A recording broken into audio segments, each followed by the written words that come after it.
So really appreciate all Mr. Baumgartner's done. We do. Next up, I would present to Carlos Figueroa, and he's one of our grounds workers. He's really special to me. Every day when I walk on campus, he says, hello, how's it going? He asks me about my weekend, and vice versa. So I really love sharing that with him. As you all know, we have a large, beautiful campus, and he does a great job of just making that campus what it is today. And, right now they're working very hard through the rain and all the different things going on, so we really respect that out of him. And last but not least is Mrs. Rebecca Lichty.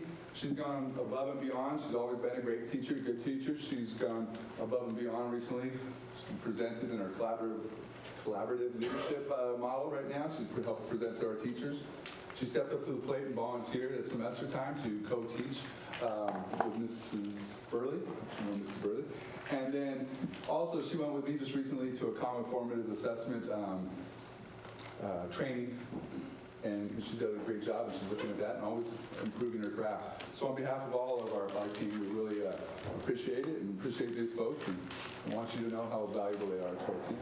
Thank you very much. Thank you. Thank you. Any public comments? We have one card. Ray Representative.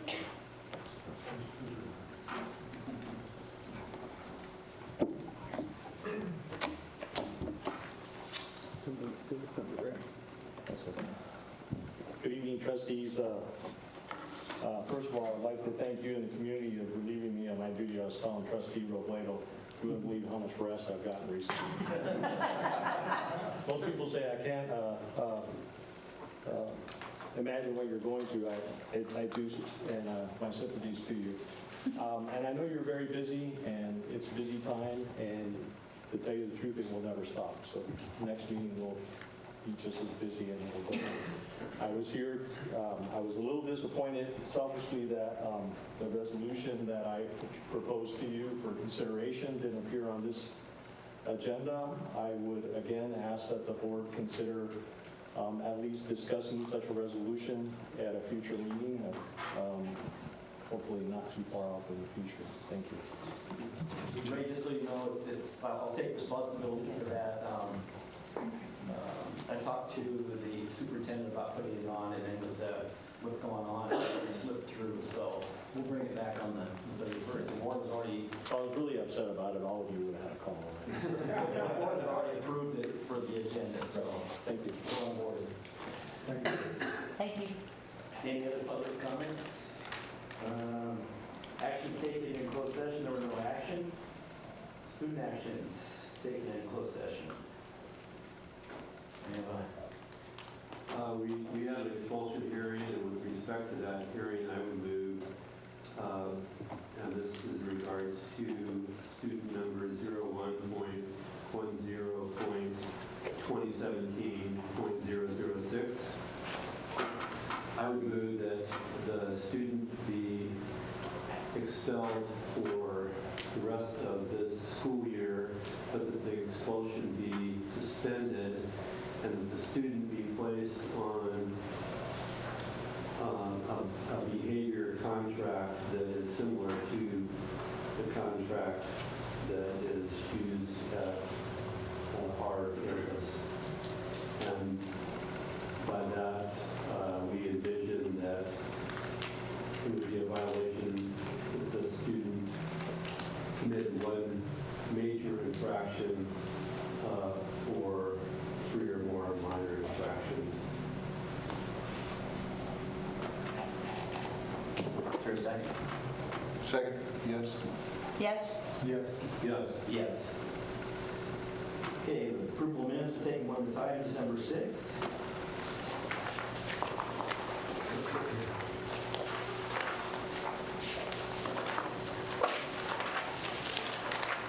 I move that we accept the minutes. A second. Yes. Yes? Yes. Yes. Yes.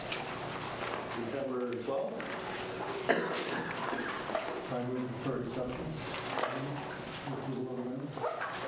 Second? Yes. Yes? Yes. Yes. Yes. And December 14th. I have one on page 20. It says the 5-6. Roll call vote and 5-0. Just a typo.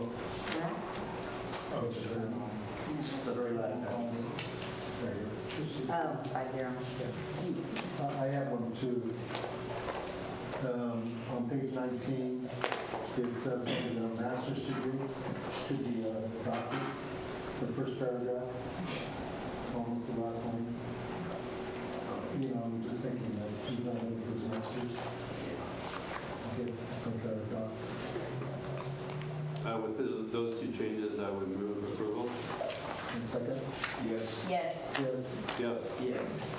Thank you. We'll now move into reports and discussions. First on the agenda, you and Chris.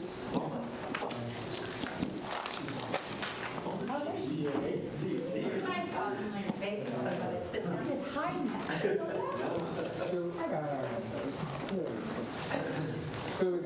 Trustees and President Goulet, it's my honor this evening. Ms. Lompa and I go way back as special education teachers, but recently Chris came to me and asked me for an opportunity to come before the board to talk a little bit about the role of the SELPA in our allocation funding model. And I think it's a great opportunity this evening to not only listen to Ms. Lompa talk a little bit about SELPA, but about building our relationship with the SELPA, making sure that it's extremely strong so that we support our students with special needs. So without further ado, Ms. Lompa. All right. Well, I thank you, Shawn, for bringing me tonight and inviting me. It's been some time, so I appreciate being here.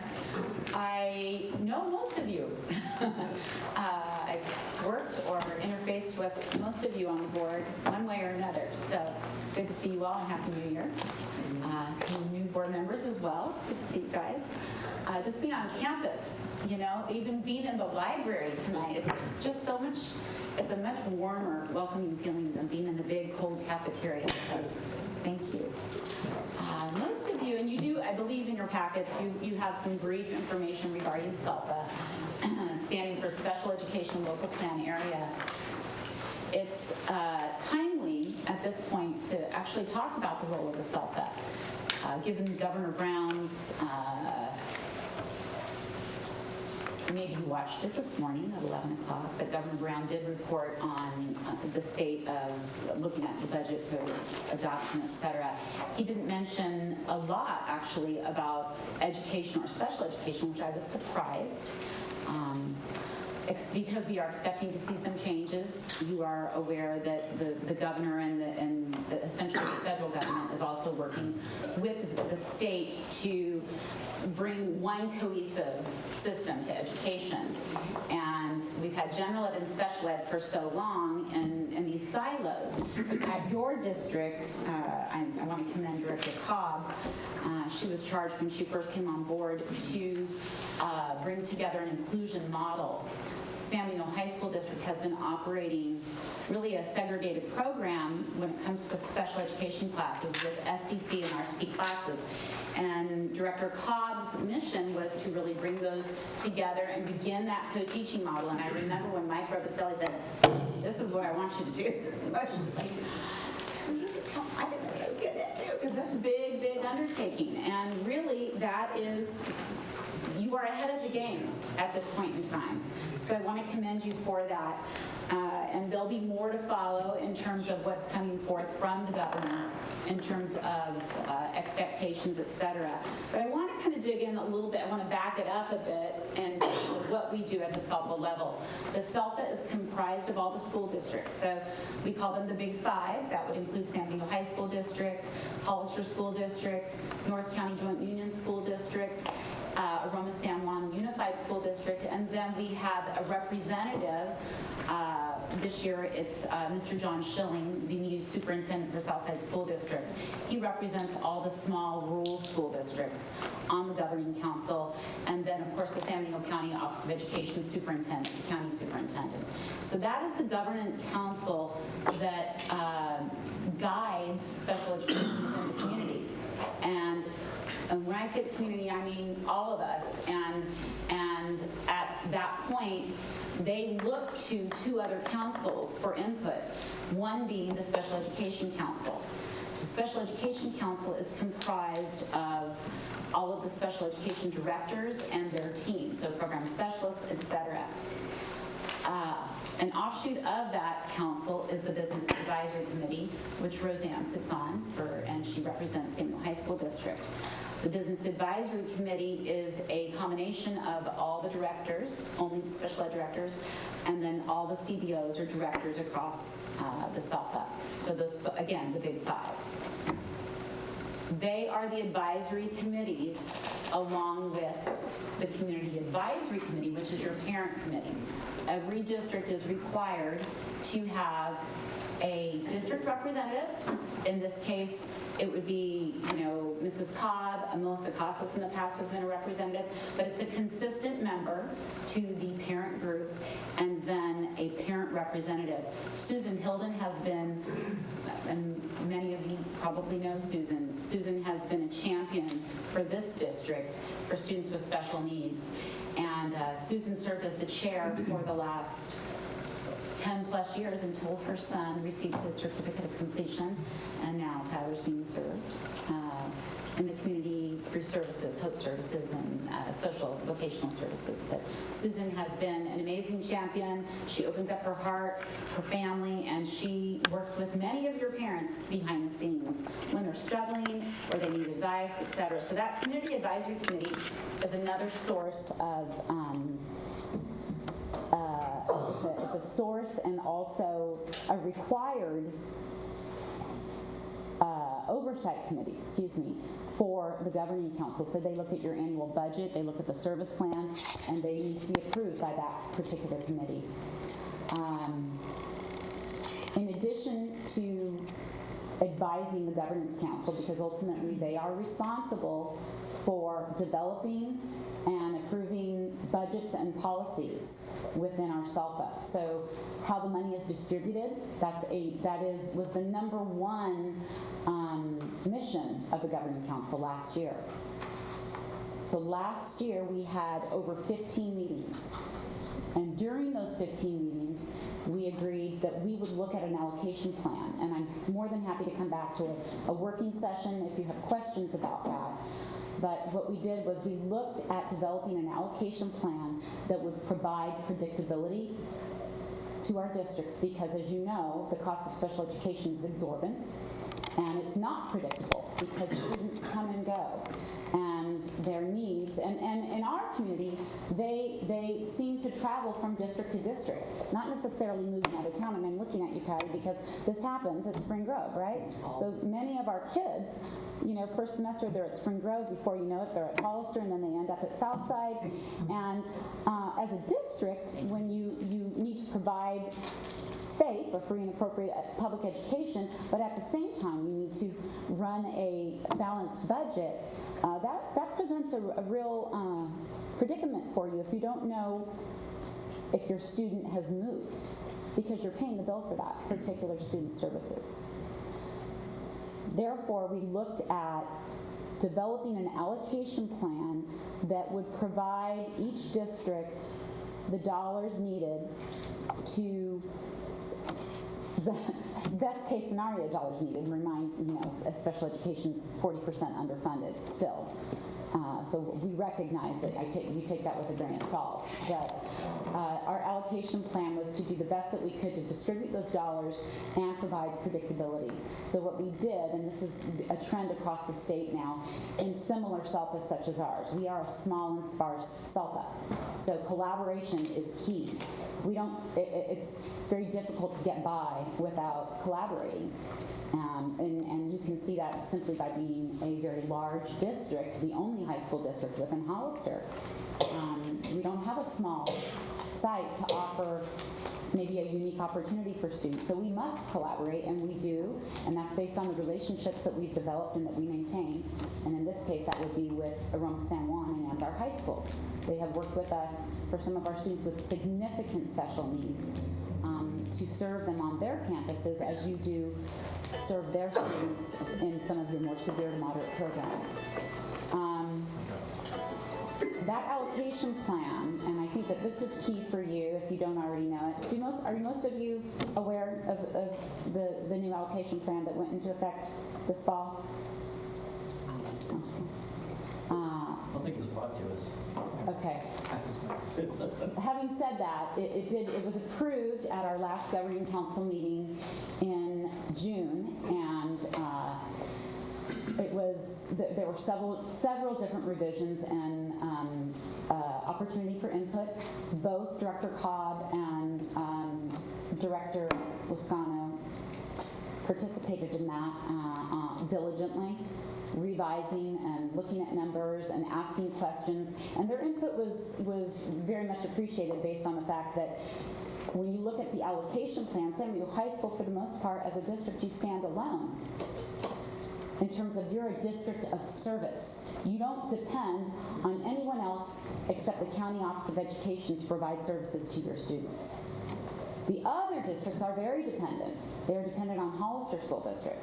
But you as a standalone district, you're actually providing service to Aroma San Juan.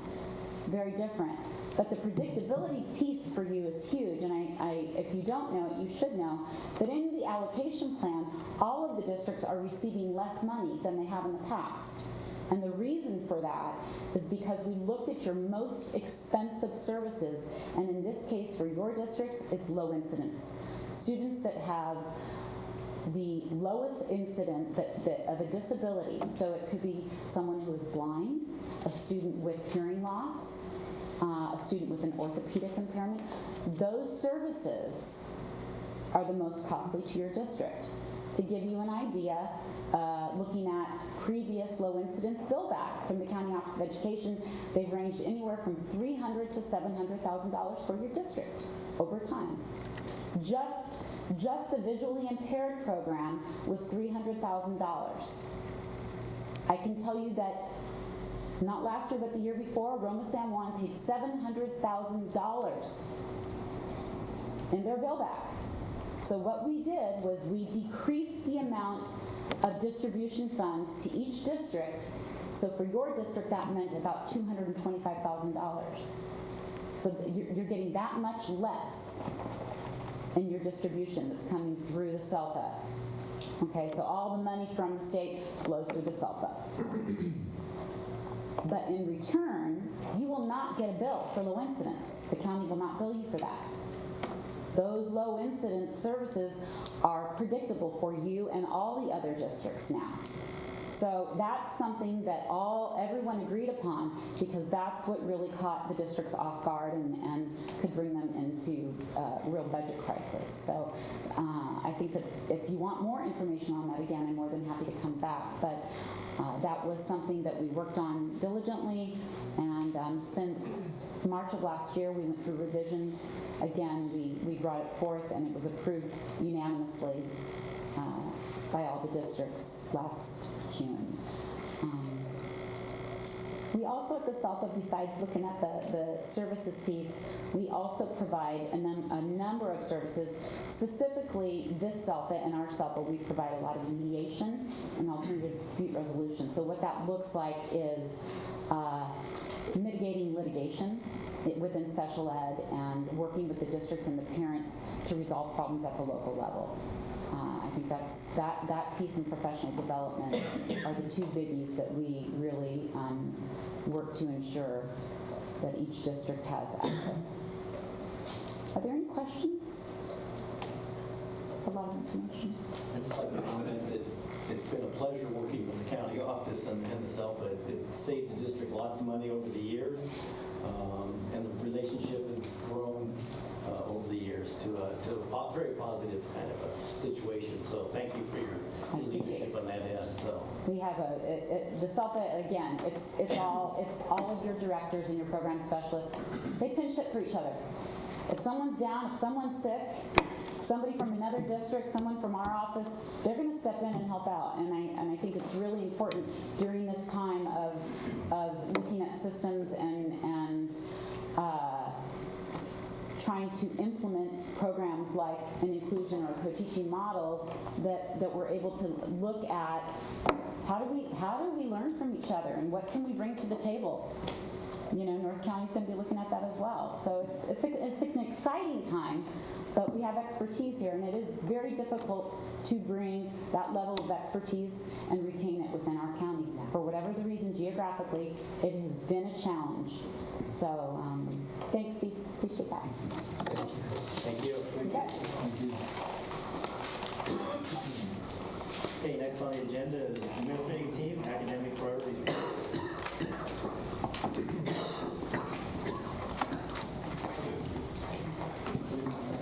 So L2, as the trustees have had an opportunity to take a look at this, is a collective report. And before they all come up and start to dissect the report for you in a team fashion, I just wanted to share with the trustees and the audience that for the last month, the team has been working extremely well to really identify and bring before the trustees our academic priorities. And I think it's extremely important that we have a focus, we have a direction, that our staff, our students, our community understands that focus and direction. So tonight this is an informational report to gain input from you as we continue to move forward to develop our 3-year strategic plan. And I'm extremely proud of each one of them. They've worked so hard. And without further ado, the administrative team. Okay, so let me pull up our report here.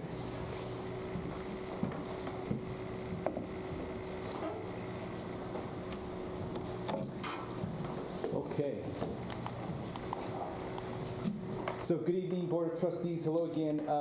So as Mr. Tennenbaum just stated, we've gone through a process here where, if I could kind of sum it up, our goal here with our academic priorities is we wanted to move from where we started, and I can reference from when I stepped into this position as a principal, is one of the biggest, the most prevalent feedback that we were getting across campus is that our school needed an academic direction, a focus and a direction in terms of where are we going with academics. And so back in December of 2015, we identified what those would be.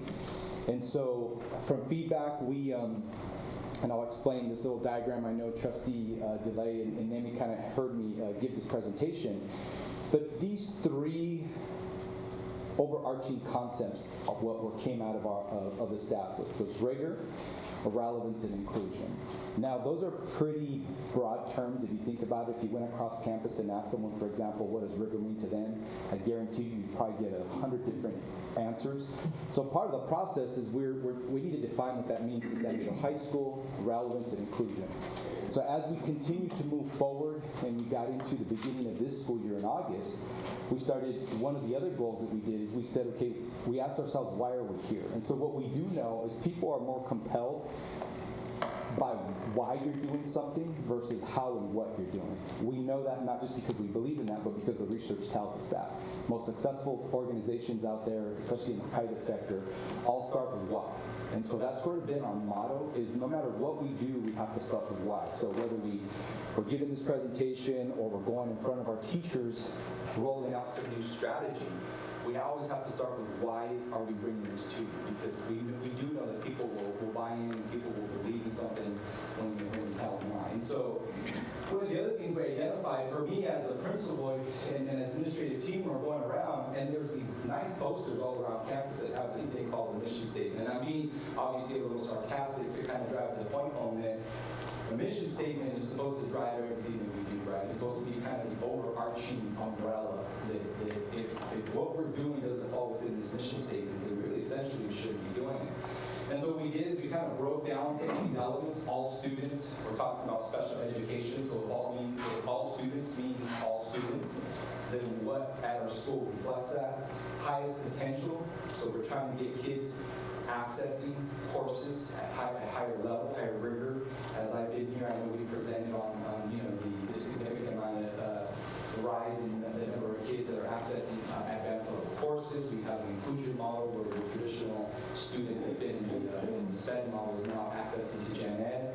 And then also greatest range of personal options. So within here, we look at A through G, CTE pathways. And so as you can see, what we've kind of been able to do, and I'm really excited about this, is our administrative team has also been able to take a look at our goals, our academic goals. So one of the first things that I realized coming in as a principal is I asked myself, why does the school need 3 different plans to try to accomplish, success? And I get it now, I'm just kind of asking myself, it's just facetiously, but really what we've done here is we made sure that these 3 plans were aligned.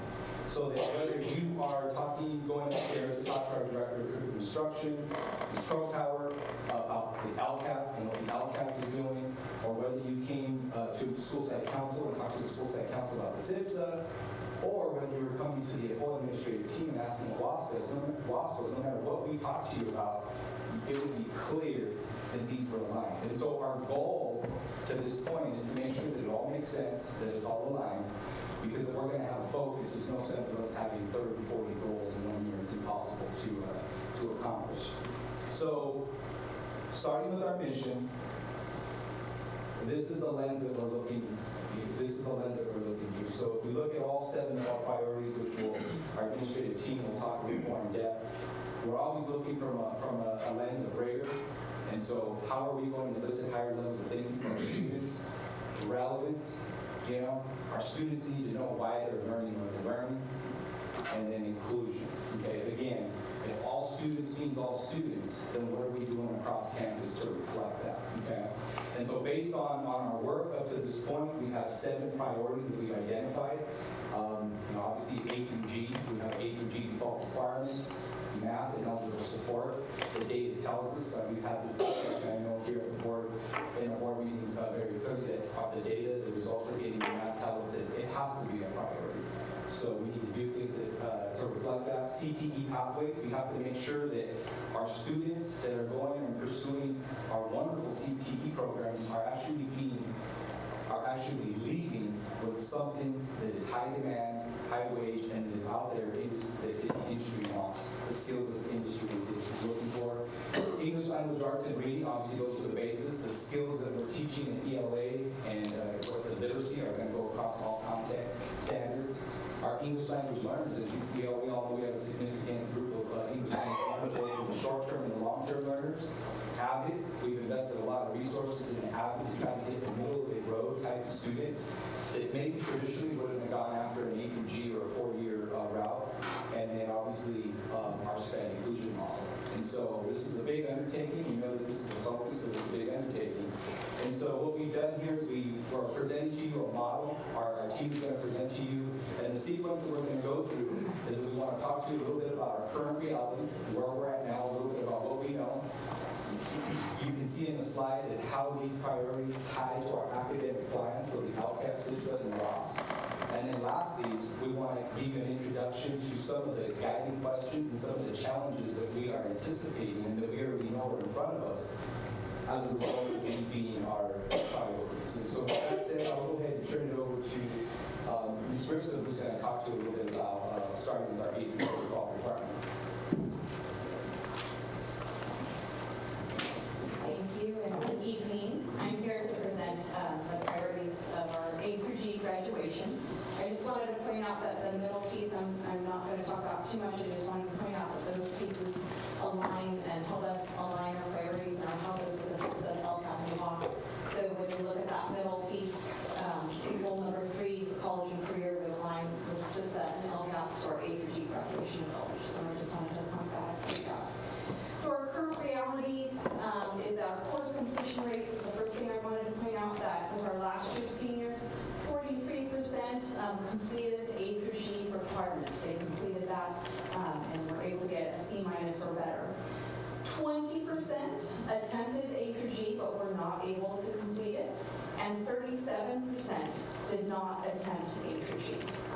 So with our current freshmen being A through G new graduation requirements, these rates will change, and we need to anticipate these challenges. So the challenges that we see as a team is that we need to look at each area under A through G to determine the courses which will bottleneck our students. This includes the new PE requirement for sophomore year. We must also focus on the support courses for our EL, SPED, and general education courses. With A through G being sophomore year, this leaves no room for anything but core courses, including English, math, science, social science, world language, and PE. That leaves no room for any electives or any support courses. That would be a bottleneck that we're looking at. As a sophomore. As a sophomore. What questions do you have for me? So, Claire, great job so far. I think one of the things is if you could really maybe emphasize to the trustees what it means to have a bottleneck in your schedule and how that's going to impact you for the next 2 years. And the example may be the PE grad requirement where we had an unintended consequence because of a requirement. So with the PE, and I just read off the 6 courses sophomore year that the students take, that would fill their schedule. That would not allow them to take any support courses they need for EL or SPED students. That would really limit their choices in terms of there would be no electives unless they chose to take a 7-period day. And currently you look at your world language would be a bottleneck piece. That would be an increase from what it was before, A through G, and your PE course. Those are the 2 main changes. Yes, ma'am. Can they postpone? Is it going to be a requirement to finish your world language as a sophomore and then be able to get your A to G out in your junior, senior year? Or could you postpone that to like a junior year or a senior year in order to take an A to G course? Sure, that's a great question. So currently, our counselors at times have postponed the world language requirement for our students who are going A through G to junior and senior year. However, that leaves a really narrow margin of error for any struggles that student may have, because the A through G requirement is 2 years of the same foreign language. If the student fails their Spanish 1 junior year, they have to take Spanish 1 and Spanish 2 before they graduate their senior year, and that leaves another bottleneck. So I don't know if this is the right night to ask the question, but my question is do you folks have some suggestion? Because it seems like to me that this kind of a bottleneck is not a very good idea. So there are some solutions to the problem out there. I know that the Bell Schedule Committee has looked at different schedules for that, including a 4x4 schedule that would open up that piece. Another piece would be to relook at your PE graduation requirement in terms of whether we really want to continue with a 2-year PE graduation requirement, or if we just make sure that we pass the physical fitness exam and move on from there. Another piece would be to reevaluate how we set our students up for our scheduling processes. Is the PE hour requirement or is it state mandated? So it is I believe in the past, and correct me if I'm wrong, the board has chosen to make it a 2-year PE. However, each district is different in their requirement for a PE. Yeah, I mean, so the state, there are, the reality is that Ed Code is not, there's a lot of room to do different things with PE requirements. So if you were to look across the state and look at how California high schools do PE, you would see a range from schools that have their students, there's a path where a student doesn't have to take a single PE class, it can do something alternative, to a school that makes all freshmen take PE. And so in the work that was done when we made the recent the decision on what the current PE requirement is now, we saw that in our research. Director Krokower did a lot of that research, and we saw that schools are doing it a lot of different ways. And so for us, that's the specific way we're doing it. Is not how all high schools are doing it, but that's the way we're doing it. And what just as I don't know that I can say anything better than Ms. Grissom here, but what we're finding is now that we're there, we're right. The sophomore year is right in front of us, or these freshmen that have these A through G 12 requirements. We're now, when we've been using this term across the admin team, is we're now seeing right in front of us the unintended consequences of both of these things happening at the same time. So it was great until now, Yeah. My next question would be, PE, I know that's fair, but they need to pass the physical fitness test. You get it. There are kids who pass the physical fitness test but don't pass the BMI. therefore they still fail. Is that still an issue?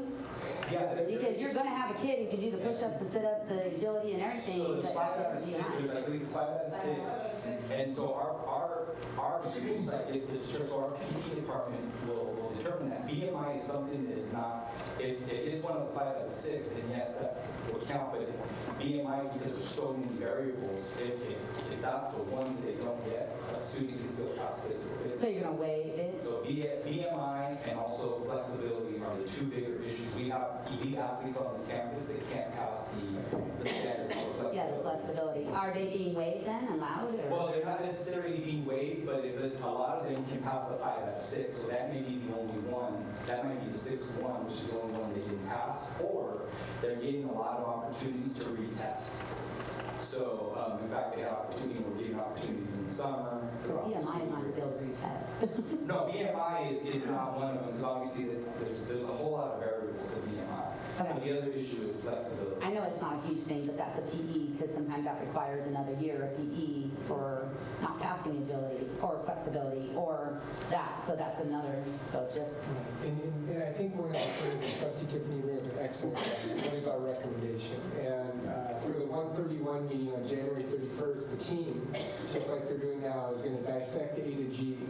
And what we're looking at is to make sure and prevent and bring to you any unintended consequences that we know about, not only next year, but the year after and the year after, so that we can ensure that students have the right pathways for success. So no bottlenecking, is No what you're trying, so a way to fix the bottleneck? And if we do recognize a bottleneck, what are our solutions to the bottleneck? And the first one that we'll bring to you on January 31st is to reverse the PE grad requirement. Because what we see is that is going to be not only is it going to create a logjam in the schedule, but fiscally, it is going to require more money.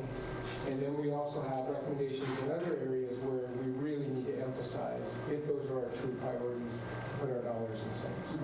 And when you come back to that, I'd like, and maybe you'll address it here tonight, I don't know, but it seems to me with this A to G bottleneck sophomore year, you have A to G requirements, you have the CTE pathways, both of these 2 of the core 7 components, and those, if you're going for a CTE pathway, your A to G requirements telling you can't. That's correct, and I will get to that as well under the CT pathway. Awesome. Thank you.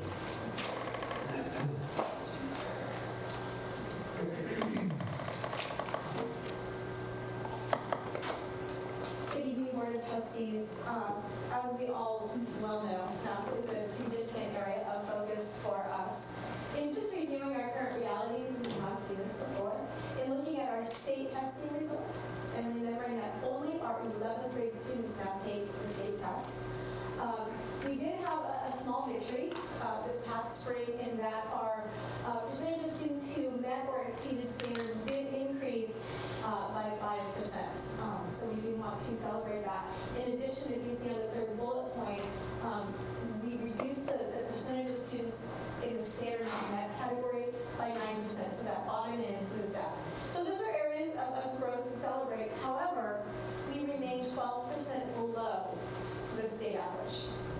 So we have significant work to do in this area in terms of making sure that our students are prepared in mathematics. In looking at our support for mathematics, our major support right now in mathematics is our algebra support course. That is for freshmen who are coming into San Benito High School, not yet ready for algebra, but algebra is the course that we offer, the lowest level mathematics course that we offer. So we provide students with 2 blocks of algebra support, algebra with support.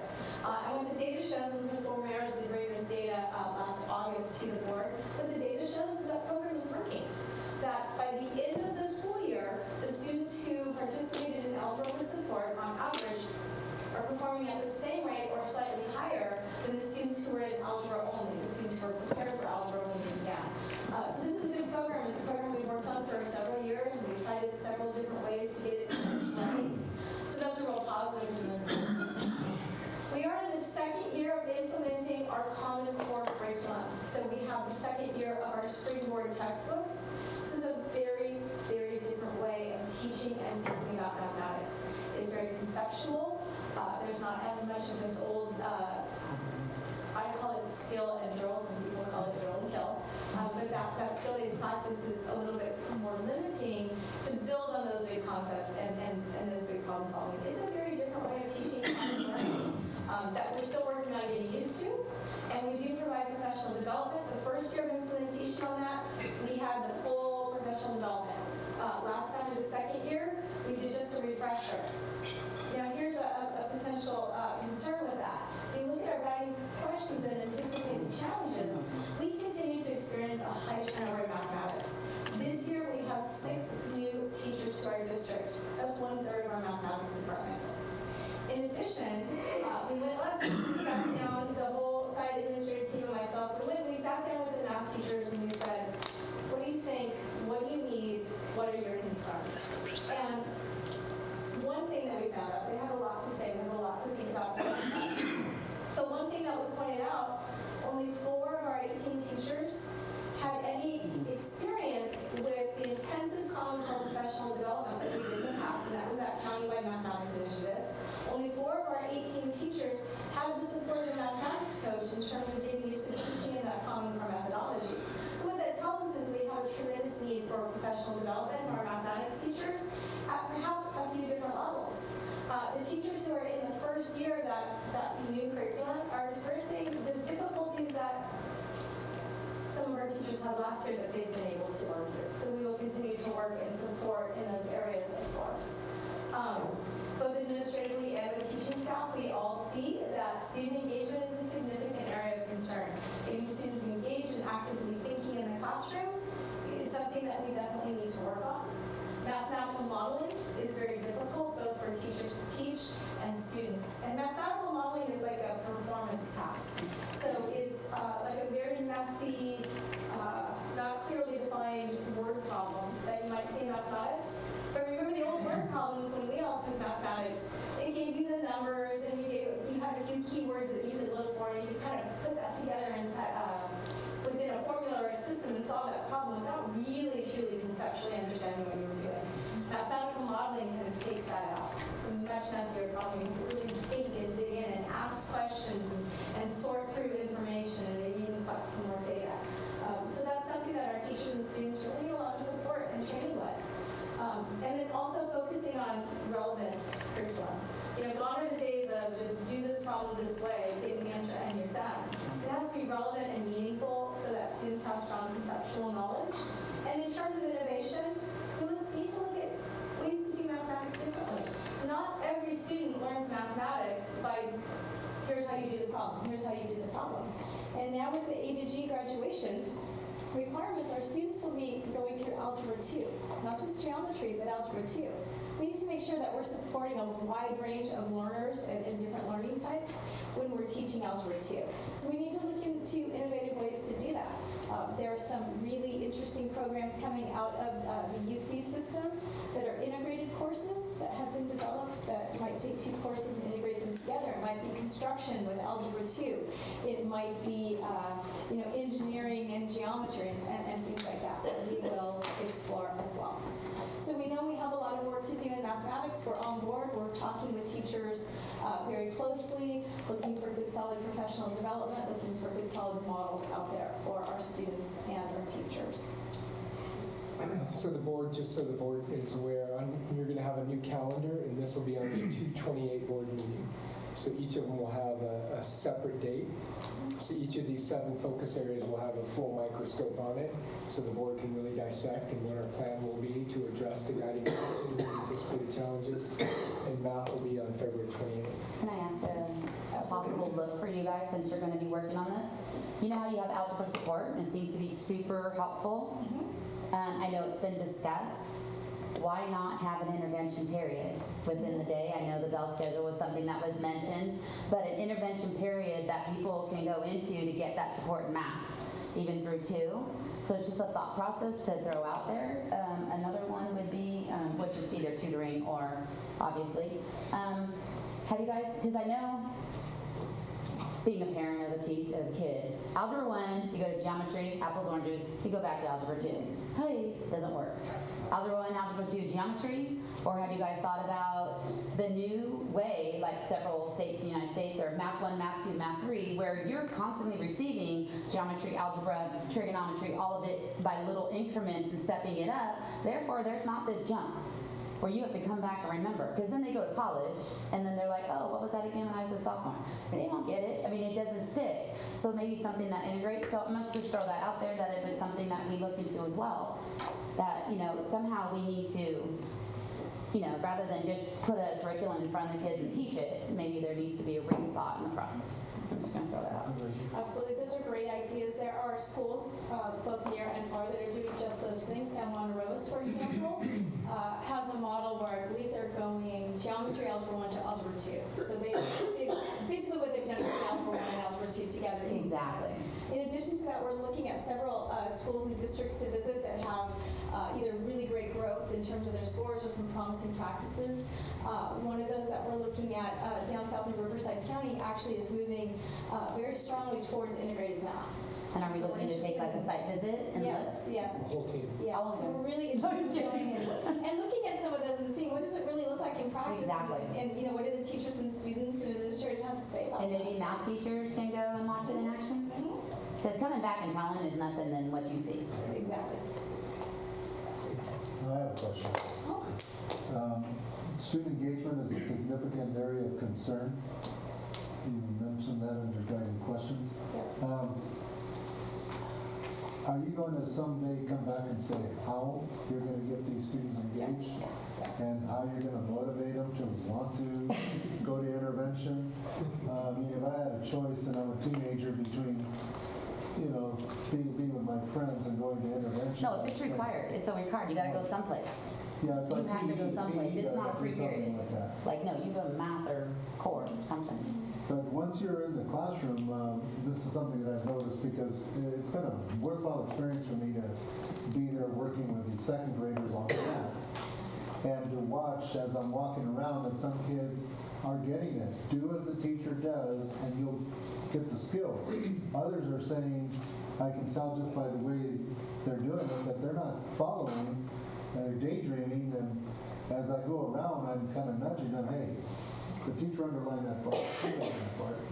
And so I say it out loud so Mrs. Carmichael can echo it and say, Mr. Oblate is walking around, so you better be doing as I'm doing because he's going to let you know. And this kind of engagement requires, like in our case, a TA volunteer. I don't know what happens in high school because, I still remember the teenagers. You just can't wake them up sometimes, even in the classroom when it's required to be there. You could require them forever. If they can slide by with a D, that's going to be enough for them. So that's a thing that I'm really anxious to find out. What are your strategies? How are you guys going? I remember all those things we used to attend to try to build up that engagement. And maybe an intervention for a course that's not a core. That teacher flies in as a extra person in the classroom to either keep kids on track, answer questions, motivate to. So it's just a thought, if that's an intervention period and it's not a core, then maybe there's extra bodies. And that's, of course, as we know, anything more than one is better. I just have a curiosity question. Why do you think it is that even so few of our new teachers have the training and the core approach? Is it just because the core is so new relative to when they went to school? Maybe, and Ms. Cobb and I were just discussing this because we see young teachers coming out of science programs, and we have new science standards as well. And we see them really understanding those ways of thinking and teaching. And we see that less with even our youngest math teachers. I don't have a solid answer for you on that, but it is of interest that our math teachers are very competent at doing and telling math. And I think we have some work to do in teaching math. So that was kind of a non-answer, sorry. No, I'm just curious. Will you be providing training for the other Obviously, yeah. 14 people? Oh, yes, absolutely. 4 out of 18? Training? Yeah. You will?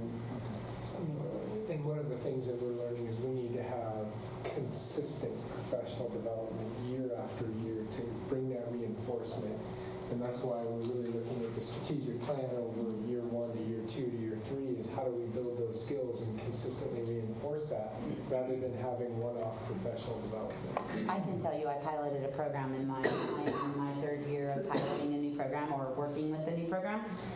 I only got through half of it the first year, and I got through 4/5 of it the second year, and I'm anticipating finishing it this year. So you only get better as a teacher. Does that make sense? You figure out, oh, okay, that lesson was horrible. We got to rethink it and teach it better next time. But just even learn a new program is, so if you're a new teacher and you're learning a new program, right there, Bill, is like, whew. So it's going to be more of talking. It's got to do a lot of mouth talks, a lot of like team talking, team planning, team teaching. Sometimes it's that hard. Yeah, I'm sure. I just read where I'm like, here for my daughter, for instance, that out of the UCs, it seems like that the way that they teach some of their higher level math classes is a lot different than in the past. So I'm wondering why it hasn't filtered down to the teachers that they're training. It's only year 2, correct? Dropping in. It's going to take a while because I believe the UCs probably just dropped into everyone held off as late as they could for the Common Core. So it's going to filter through. I hope so. So hopefully exciting things to come. Thank you. As we move forward here.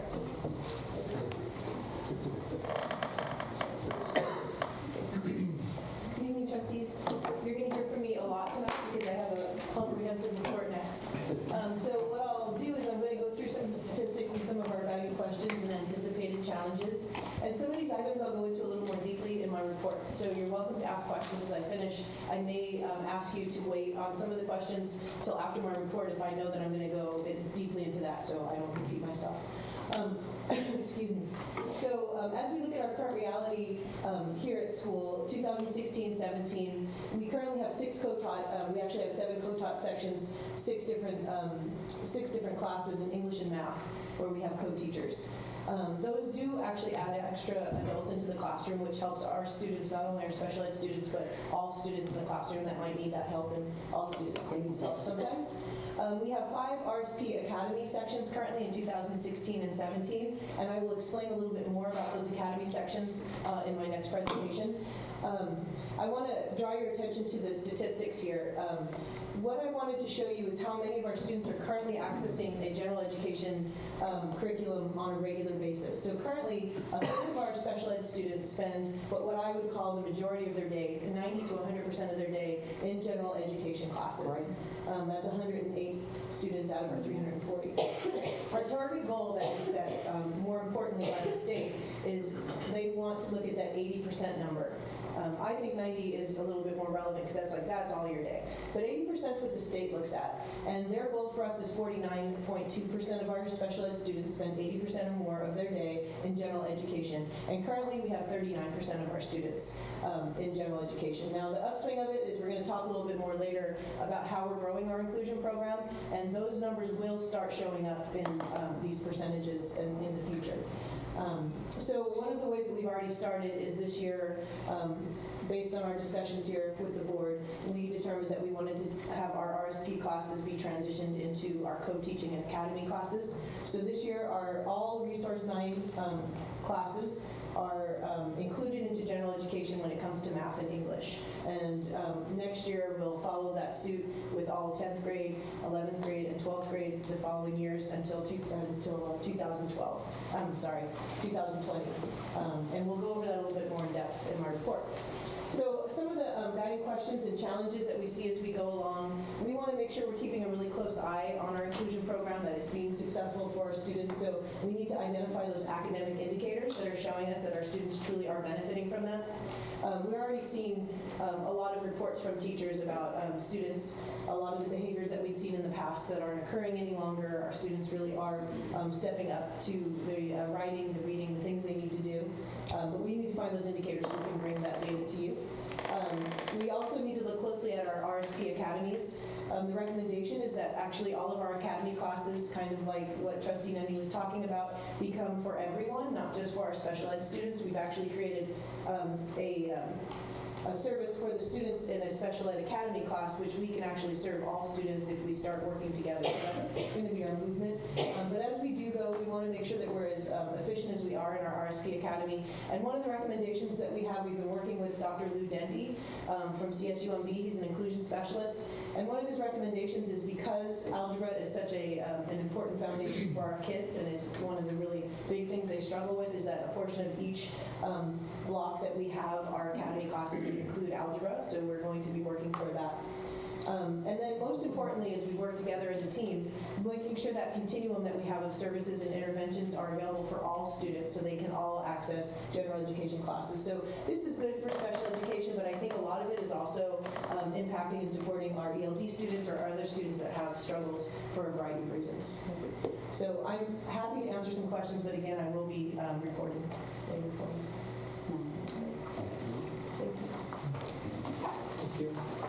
All right. Up next, I'm going to present to you our current reality and some of our guiding questions and anticipated challenges for our English learners. The first point will be our percentage of ELs. Increasing one sub-level has increased 10% in the last 3 years, up to 68.3 in 14-15. That's the most recent data. And you're probably asking, what does it mean to increase the sub-level? It's from 1 to 2, 2 to 3, any way, 3 to 4, any way, shape, or form. So we're increasing at a rate of about 68% per year, which is a pretty good clip. And you'll also probably ask, what is that good? Is that bad? And our average, our goal is 7% of growth each year. So we're at 10, and that's very good. Reclassification of, actually, let's just say proficiency rate of long-term ELs. Not reclassification necessarily, it's a proficiency rate. Are they proficient according to the self-test? There's other factors that go into a full reclassification, so this is a proficiency rate. Has increased by over 16% in the last 3 years. We're up to 59.6, and I talked to Ms. Kaplanski, who's in charge of this, and we're pretty steady at our 59.6. And so, as I said, this is when they are deemed proficient by the self-test itself in the English language, not necessarily grade level, but in the English language. And might be asking, how many does this represent? About 332 students at our school is our ELs. 60% of those are long-term, which means 5 years or more, and about 20% are newcomers, and that's relatively new. Last but not least, ELD 1 and 2 students starting this semester are now mainstreamed into grade level, ELA for the first time. You're asking, what were they doing for? Before they were doing double block ELD every other day. That was their English only, and now they're ELD one day, grade level. So if they're in 10th grade English, they're in 10th grade English along with a support course. So that's that. Some of our guiding questions. How do we do our best to support our newcomer EL students? One of our things we're doing is what I just mentioned, having the grade level and then support class.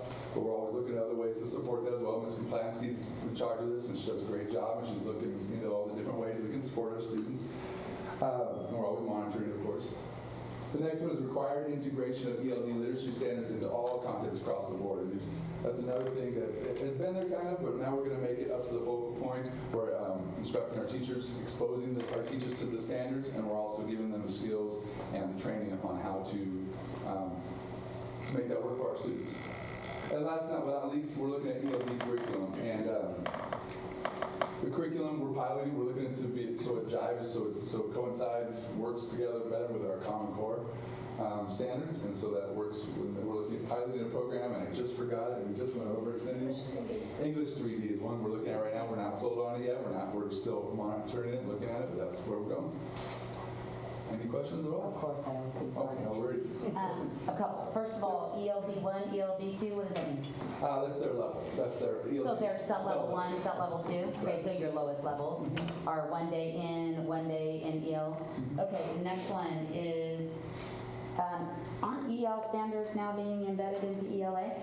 So are we carrying curriculum, I'm talking about into the curriculum. So I know we're using existing curriculum, Yeah. but So our ELD literacy standards are the big push behind the implementation of these standards is it's not just, that shouldn't just be happening in your English department.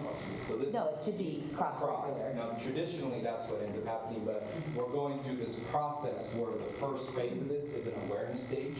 Yeah. So we need to make sure we are exposing our teachers, as Mr. Dirk said, to the standards and what it is that we're being required to do. And then we've got to start providing some examples. I was gonna say, are we doing professional development to help these teachers know how to embed these techniques? That was one of the workshops we had on January 3rd with our teachers, yeah. Okay. Anything else? Thank you. Next up. Good evening, Board of Trustees. I am the lucky candidate that gets to talk about English Language Arts and Reading Intervention. We have a lot to celebrate here. I know in the report that I did earlier, I believe in August, September, we talked about the results. Right now, we increased by 11% in our met and exceed standard for English and our SBAC scores, which is fantastic. We're actually 10% above the state average, which is again another thing to celebrate. We're doing substantially well in comparison to other high schools within this Tri-County area as well. But of course, there's always room to grow. One of those pieces of our current reality is that we have adopted a new Common Core curriculum, which is Springboard as well. That phase is going very well right now. Of course, teachers are working on pacing and things of that sort, but they've been very happy with the curriculum. What I can tell you is that it has been much more rigorous than what they had before. The embedded assessments that they have included mimic a lot of what the SBAC assessment is asking of our students, specifically the writing pieces and the constructive responses.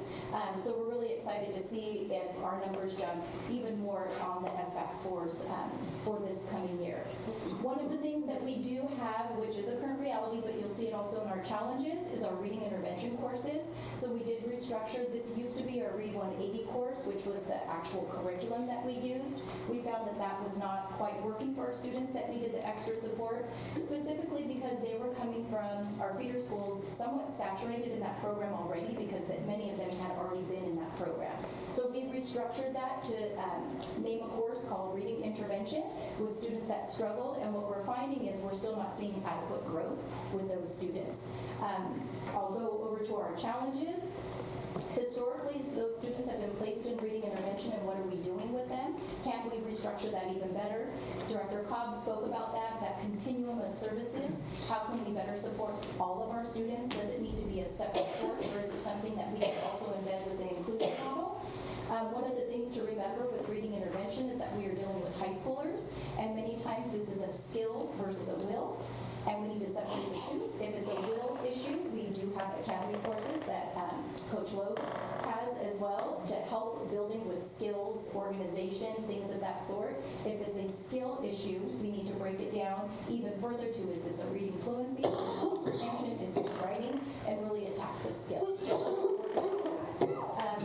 As Assistant Principal Dirks already spoke about the ELD literacy standards, that's something that we need to remember, that it's not just ELA that is responsible for those standards, so we're working on incorporating that. We did speak about ELD 1 and 2, which are newcomers that are being mainstreamed into our ELA courses for the first time. In fact, it's been interesting to see how that looks for the second semester, since this is their first time in that course, and we'll see how that goes. And we'll have to make sure we bring that back to see what we can put together for next year to provide more support. And then, of course, we're always looking for research-based alternatives. And when I'm talking about that, it's specifically to our reading intervention. And I want to highlight that it says all students, because we do want to include with our inclusion model, and you can see our yellow header there with the greater relevance and inclusion up there, because we can start to mainstream, or I should say streamline our resources so that we can start including our reading intervention students possibly with the inclusion model, so that we really are encompassing the umbrella of all students. Do you have any questions? Have we looked into phonics as also another area to help with reading intervention? What I can tell you is typically what we're seeing are students that have an issue with either reading fluency or reading comprehension. So they can decode. So not a fluency issue, it's a comprehension. Correct, and those two are usually in tandem, and then that also hits the writing as well. So there are specific pieces that we're noticing. And then, unfortunately, the feedback that I've received from some of the reading intervention teachers as well has been a skill versus will. Okay. That it's not necessarily that they can't read or they don't have that skill, it's the motivation factor. Yeah, if you don't do it. And so that's why they're starting to fail in those areas. All right. Thank you. Thank you.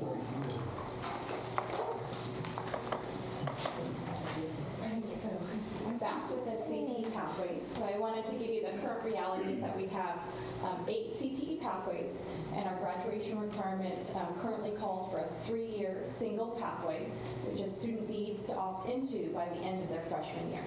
So I just want to reiterate that, and we currently, our freshmen are the ones that are using this new graduation requirement right now. So by the end of this year, our freshmen need to opt into this pathway. There are a couple of challenges lay ahead of us, and I wanted to point those out as well. So our goal is to prioritize and focus our current pathways so we can make sure that they lead to high demand and high wage jobs for our students, that we make sure that they have somewhere to go after high school. The current number of pathways that we have dilutes our student population, and they have a hard time completing pathways. For example, we have many different classes within business. We can streamline and refocus those pieces.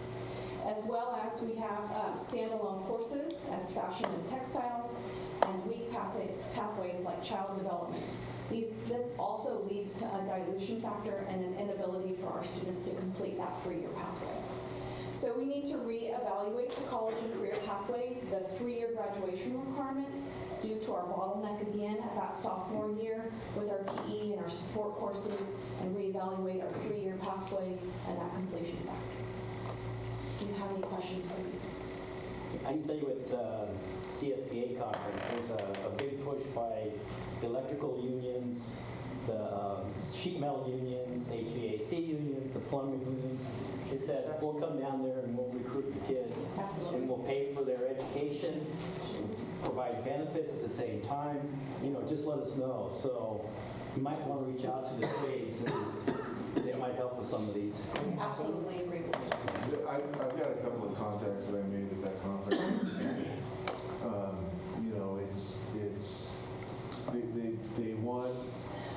They want us to teach these kids the basics, like, how to wear a tool bag and how to climb a ladder, how to show up for work, everything, how to show up on time, right?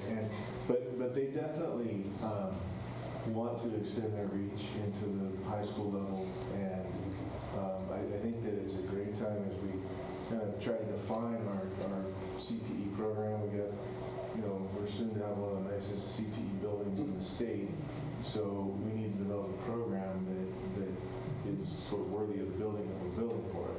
So I'd be happy to work with you on that. Absolutely, and also as a note maybe to you is that the CTE courses have already had in the fall semester their individual program review with their individual people from the industry that they have chosen. And then my career specialist, Ms. Masula, has also stepped in, and we're going to do one large CTE meeting with all of the pathways and the stakeholders within those pathways in February to make sure that we're going in the direction that we need to go. How's enrollment holding up on these areas, automotive, metals, woods, etc.? So right now, I couldn't give you the numbers because I want to include Just generally, are we doing all right keeping up to? I think that we struggle in some courses. I think we struggle in woods and in metals, and there's some other pieces that we struggle to make the numbers in. Yes. And is that due to the bottleneck, or is it due to people not being interested or wanting to go to college? I couldn't tell you off the top of my head, but what I could tell you is that if we do not have clear, defined pathways, students lose interest or try something else, kind of hop around, and they don't follow through. And so that really, that hurts our pathways. Yeah, Rancho is holding an electives fair. Have you heard of that? Are you guys involved with that? Yes. Yes. Okay, because I was thinking that, you can have all the elective fairs you can, but some of these challenges, it seems like, these kids are going to be in trouble when they get here if they choose to go to woods or automotive, and they can't fit in their schedule. Yes, and that's something that we need to look at, whether we want to continue on with a 3-year pathway or propose a 2-year pathway instead of a 3-year to avoid that bottleneck and to really focus on what we want our kids to come out of graduation. Another thing just to have the board think about is as we move in this direction where we're talking about an increase in number of kids taking AP courses, higher levels of math, higher levels of science. We've got A through G requirements where we're going to have more kids taking multiple years of a foreign language. And when enrollment hasn't increased significantly, you're pulling from the same bucket of students in terms of courses. And so if I'm the Woods teacher and I'm going out to recruit, well, guess whose students I'm more likely, the kid who's more likely to, the student who's the vocational oriented and wants to go that route, well, guess whose course I might recruit them from? Maybe the metals, maybe the automotive. And so that's why CTE is one of our priorities, is that's one of the reasons, is because we really have to take a look at that and make sure we're not working against each other when we do that. Is there a possibility of offering CTE courses in the summer? That is something to consider. It's a cost. It's a cost. But if you're gonna have summer school, maybe that's an option. Enrichment. Yeah, because you have a chance of taking a kid whose parents are pushing them to go to college, but they get into Woods and they love Woods. Doesn't mean they can't go to college and be, a carpenter manager, Exactly. So it's just a thought of possibly offering summer school. And so, thank you, Claire, once again. Just for the board, this will be the very following meeting after A to G because of the importance of our pathways and the A to G pathway with the CTE pathways. That'll be on February 14th. Okay. So that way, decision time, we can really flesh out the challenges. So my question is kind of like, looking at or just something to think about. Are you kind of recommending that there be fewer classes, or that the classes just be restructured so that it is clear with respect to the pathways? So if I'm understanding you correctly, your question is, and the answer may be that we are doing both, that we are refining our pathways and making clear that our focus is to high demand, high wage jobs, so that that there's not so many that it dilutes our population and really hurts our pathways as a whole. Does that answer your question? I would hope with this new building and these new shops, everyone loves the shiny new toy, you know what I'm saying? But if you're getting state-of-the-art tools, just like our weight room, right? You're getting shiny new things, people are more interested. So it's a very good possibility of a lure. Yes. Thank you. All right, and our last slide here is AVID, and I know that we've spoken about the AVID program before, but just a reminder of what the AVID student is. It's that middle-of-the-road student, and it's typically someone who is a first-generation college student. We have a lot of demand for that in this community. We currently have over 200 students in our AVID 9 and 10 elective classes. I can tell you, as being the district director for AVID, that it is pretty much unheard of to see our retention rate, and I think it's because of the popularity of the program and its success at this point. Part of the program is a district director, but also a site coordinator. That's that 0.2 FTE. It is required by the program. What the coordinator does is reach out to the feeder schools to make sure we're identifying the proper student to come into these sections. They're also responsible for any sort of parent communication. They also do different AVID nights. They're constantly talking with the AVID counselors, which you can see we have 4 counselors that have been AVID trained. They also go to different trainings, and they're most importantly in charge of our certification. So every year we have to go through a certification process that is very data-driven, and basically making sure that we are following the 11 essentials, which are part of the AVID program. Some of the guiding questions and anticipated challenges that we have are truly identifying that AVID student. Because of its popularity, we have a lot of students that might not necessarily fit that middle of the road or that first generation college student, but really want into the program because they know that it's a really positive program. They also know that it's you're going to get a lot of really great resources towards going to a 4-year university. And because of that popularity, we tend to, if there's room, put a student that may not necessarily fit that bill. And for the integrity of the program, we really need to make sure that we identify the students properly. I might add too that students, when they come in, they do have to go through an application process that they and their parents have to sign that they do want to enter into this program. They also have to go through an interview process with our counselors and our AVID elective teachers. Another part is support supporting our AVID students in advanced and AP courses. So in order to be an AVID student, you do need to be enrolled in an advanced course by the 10th grade, and you also need to be anticipated to take an AP course by 11th or 12th grade. Now, these courses can range anywhere from AP Art to an advanced Spanish class, possibly an advanced Math or English class. But with that, if you remember, these are middle-of-the-road students that may not have been in advanced courses before, or even thought about taking AP courses, or even had anybody in their family taking courses of this sort. So what are we going to do to support those students, as well as our teachers? What are we going to do to bridge that gap of that mindset of always having the cream of the crop students to now having students that are going to have to persevere? We also anticipate looking at going AVID school-wide, and what that means is there are specific strategies within AVID that help with rigor. They have a specific definition of rigor. They also have a huge portion of their collaboration where students have to do some inquiry-based and problem-solving thinking, and they're fantastic models, and we really like to branch out those strategies to a school-wide.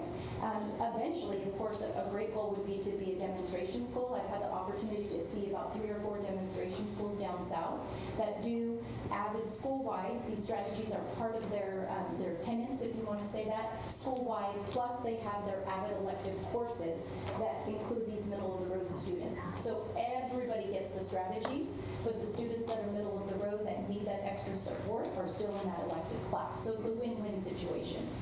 And then, of course, there's a really integral part of the AVID elective class that's called tutorials. They do them twice a week. Students are self-advocating. They define a problem. For example, if they're having a problem in math, they have to actually go up to the board, talk to their small group of colleagues or students, peers, which are about 5 students, and actually go through where their point of confusion is with that math problem and really articulate where they got stuck. It's an amazing process to really see the students go through this, and it's usually facilitated by a college tutor. And again, it's a college person because they would like to have those representatives and really strong models. What we're having trouble with is getting those tutors in the classroom. Not because we don't have the funding, we've dedicated the funding, it's because we're in Hollister, and our nearest junior college is Gavin College, and typically the students there will go to the schools in Gilroy. So we're having a bit of an issue getting those tutors here, but we have been working with CalSO to try to resolve the problem as much as possible. A plan B is to also have seniors here that are really great math students possibly enter into a course of some peer tutoring that can also help out in the AVID classes, and that would be something we could set up for next year. Do we track AVID kids' results testing? Great question. So I will be bringing back another AVID presentation towards the end of the year, probably I would say about April, March, or May, because we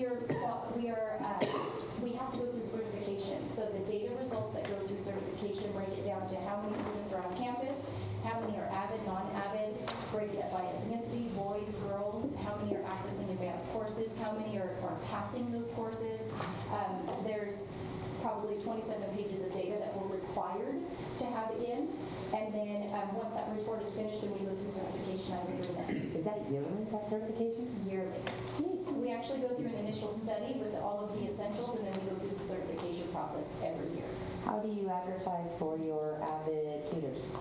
So right now, Mr. Ramirez and Mr. Prada, the 2 elective teachers, on their own time, on a weekend, went out to CalSO in Gilroy and did an entire presentation on their tutorology, which is a program that they themselves went through, and now they're like a training of trainers, so they can train the tutors. And they had a lot of some really good interest. The only problem was I'd rather be going to a school in Gilroy. I'm a college student, so traveling to Hollister may not be my best bet. And I know that a majority of what we're doing is any sort of recruitment through CalSO, because they're here on our campus. And how does CalSO find their people? My only thing is like, have we tapped past seniors? I'm sorry. That's like my deal. Like, have we tapped past kids that are going to Gab from here and tapped them? One of the reasons we started with CalSO is at Gilroy High School, the South County, we're part of a South County consortium that is based out of Gilroy High School. Gilroy High School Gilroy Unified used to run out, and so CalSO, as part of them, that was part of what they did was train tutors. And so when we first started, we were looking at a smart, efficient way to get those tutors outside of seniors. And so we collaborated with CalSO trains tutors and it has college level students. Really, the majority of their personnel that work for CalSO, the South County Consortium, are students who work part-time. Because I know several kids that are local Yeah. that And- probably could do that if it's a paid position, probably would do that It is because paid. it's hard for people to get a job. Yeah. So I don't know how they would get in touch with CalSO. Does that make sense? 99% of the students that come and tutor here are Hollister native students that are going to Gavilan or local colleges. All right. And it is during the school day, so sometimes it just doesn't work out with schedules if they're in college already, so that's been part of this problem as well. Thank you. And how did the incoming freshmen find out about it? How So did you do it? that's a great question. We have our 2 elective teachers that actually go out to every single school. So right now, Vicente Ramirez is in charge of contacting all the feeder schools, and then they go out and do a presentation. They do ask the feeder schools to get an idea of who their middle of the road students are. They give them all the information needed, and typically what they will do is invite. So for example, at Rancho, if they have 350 eighth graders, they'll invite the maybe 70 to 80 that they think fit this bill, and they do a specific presentation and kind of do a little cheerleading rah-rah deal. And that's also the elective course, or the elective training or workshop, whatever they're doing. Avid will be there as well for that day. Thank you. Question? Thank you, guys. I really appreciate the report. You guys did a fantastic job, and I'm sure that there'll be many reports to come from the trustees. So. It's nice to see the enthusiasm. I don't think I've seen that in a number of years. And also that there is a clear direction of where you're going now. I think we've sort of zigzagged and haven't really had some clear direction. It's nice to see that we're on the right track, I think. So stay on it, keep working, Thank you. and thanks for your work. I would echo everything that Steve just said, and I appreciate the way that you guys kind of like broke it down. I think that's really, I hope it's helpful to you. It's helpful for me to be able to kind of understand and see where the focus is. And next we have special ed with Roseanne and Paulette. We added some slides.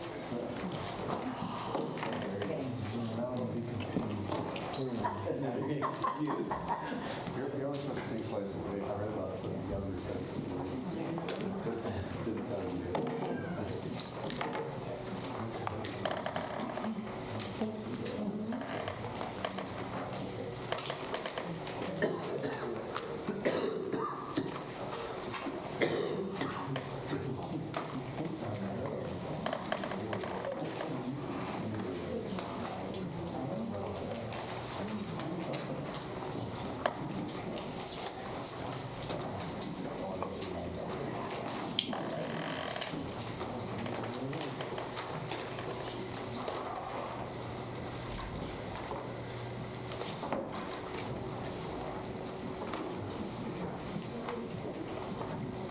Okay, good evening again, trustees and President Paulette. So part of the enthusiasm is is getting to work together. I know Director Lompa had presented earlier today that we had worked together all year long doing the allocation plan, which we'd be happy to share more of that information with you if you're interested. But what we're going to do tonight is we're going to talk a little bit about our program, and we're going to present together because of the fiscal impacts of special education on our district. So we're going to discuss the overall growth of the school district and then of the department. And then we're going to get more specific. We're going to kind of look at 2 parts of this. The continuum of services, just to review what it looks like, what our co-teaching program looks like as far as the growth, our inclusion model, and then the fiscal implications of these programs. So to look at student growth, there's been a 2% increase from 2012 to 17-18 to our projection. But if you look at the proportion of students, we started in 12-13 at 10%. SPED students were 10% of the population, but they're projected to be 12% in 17-18. And then more surprisingly, if you look at the growth of students or the trend of students over time, the growth in total students is actually in special ed and not in general ed. We started in 12-13 with 2617 and 17-18 were projected at 2607. So then you can see the percent change over time.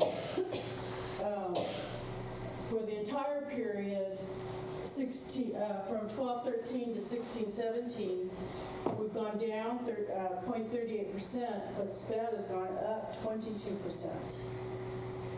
So the growth has been in SPED.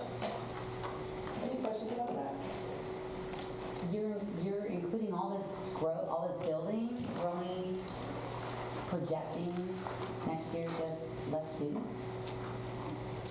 Like It's overall, just not it's a simple projection. I took the 9th graders and made them 10th graders, you know, I took out the, and she did the same with the special ed students. So we still have growth. The point is that the growth is in special education and the students in And we've yet to see the explosion of growth from developments. So we drilled down a little bit to look at the special education student growth over a longitudinal look. So what we're looking at is past and then future. So we've had growth of, projected growth of 66 students during this 5-year period that we looked at. That's 22% growth. And again, as was mentioned by Director Lascano, when you look at the overall growth of our student population, they're not growing that quickly. And so we wanted to look and see, well, where is that coming from? So first and foremost, we are getting more students than we've ever gotten before. So if you look back at 2012-13, I came the year after that, we had only 75 ninth graders, and now we're getting 107 ninth graders next school year. So you can see that's a big jump. The second part, and we talked about this in the past for trustees that were here, our students are, and I will slow down and explain this and stop me if you need, if you haven't heard this before, but our transition program is for students that are 18 to 22 years old. Our students don't graduate at 18 if they have severe or are in need of life skills and functional life skills in order to be independent when they are 22. So they have the legal right to be here with an IEP until they're 22 years old. Those students used to be able to access regional programs. So some of the parents would opt to put them into Hope Services. You see SBHS kids in our town, or even go over to Gavilan College. They have a program there that's actually really comprehensive. But those are not options for these kids anymore because of state funding. And so literally the regional programs have said no more. So our kids are being retained at a higher rate than they ever were before. So those are all portions of the growth that you're seeing there in the orange.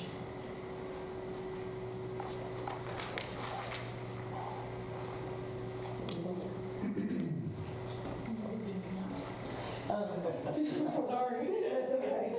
So what we decided to do from there is to look a little bit more closely at which students were making the biggest impact. And what you're seeing here in the gray are severely handicapped. Sorry. That's all right. We're looking at our severely handicapped program right here. Our severely handicapped program has gone from 37 in the year that I arrived to 60 currently. And so when you look at these numbers, what that means is our severely handicapped students are our most needy students. So we're looking at that growth in the severely SH means severely handicapped program. The severely handicapped program actually, under the umbrella, will be our severely handicapped students. It'll also be our students with emotional disabilities. So the purple down there are our other severely handicapped students. You'll see that growth is relatively even. But what you see here is this explosion of students, and it's a 60% growth, 62% growth. And what that means there in purple is that we only needed 3 teachers when I started. We moved on to 4 teachers. This year we had to add a 5th, which is a PE teacher. We got creative and thought of ways that we can move our kids around. And so we have a PE teacher that actually works with our students, APE and adaptive PE and modified PE. Next year we're actually going to need another teacher because we'll have 60 students, and those classes should not get any larger than they are at that rate. So the note here is that the addition in teachers is due to growth and not due to the inclusion program. It's due to student growth. And the most important part of this is that when you look at my second bullet point over here, when you look at the kids that are grown here, these are our severely handicapped have students. What that means is we have one student, for example, on campus that has a full-time nurse, and I'm not talking about our nurse that's in the office. This nurse travels with our student to and from school and is with him all day long because he's so medically fragile and needs that. We have an intervener on campus. That intervener comes from our county and is specially trained to work with a deaf and blind student that we have on our campus. We have behavior support needs that are higher than we've ever had in the past. We have support literally on our transportation now, our buses, because we need that. We have 2 aides that need to travel on the bus, which we've never needed in the past. And our buses are very full right now. We also have an increase of low incident support, and Director Lompa talked about that a little bit earlier today. Those are our deaf and blind students and our students with orthopedic impairments. And then because of the high needs, we have increased need for one-to-one support. Those are our instructional assistants. So, one quick question. How many students are typically in a class, or ideally should be? It depends on the student need. 8 would be ideal. We can sometimes get to 12 if we have students that are really high functioning for that population, but 8 to 10 is usually the limit in most of the school. So that's our norm, 8 to 10. 8 to 10. And it's a one-to-one with many of them, right? One-to-one with many of them, yes. TAs. And we'll talk a little bit about that. on the next Instructional aids? slide. Our instructional assistants. So our instructional assistants, in the fall of 13-14, we had 15.25 FTE. And this fall, we have 22.5. And that's an increase in one-on-one aids. But in an effort to maximize staff resources, we didn't just add aides, one after another. We took aides from the co-teaching classes, we took them from speech, from academy classes, and from office support. So trying to not just hire and hire and hire.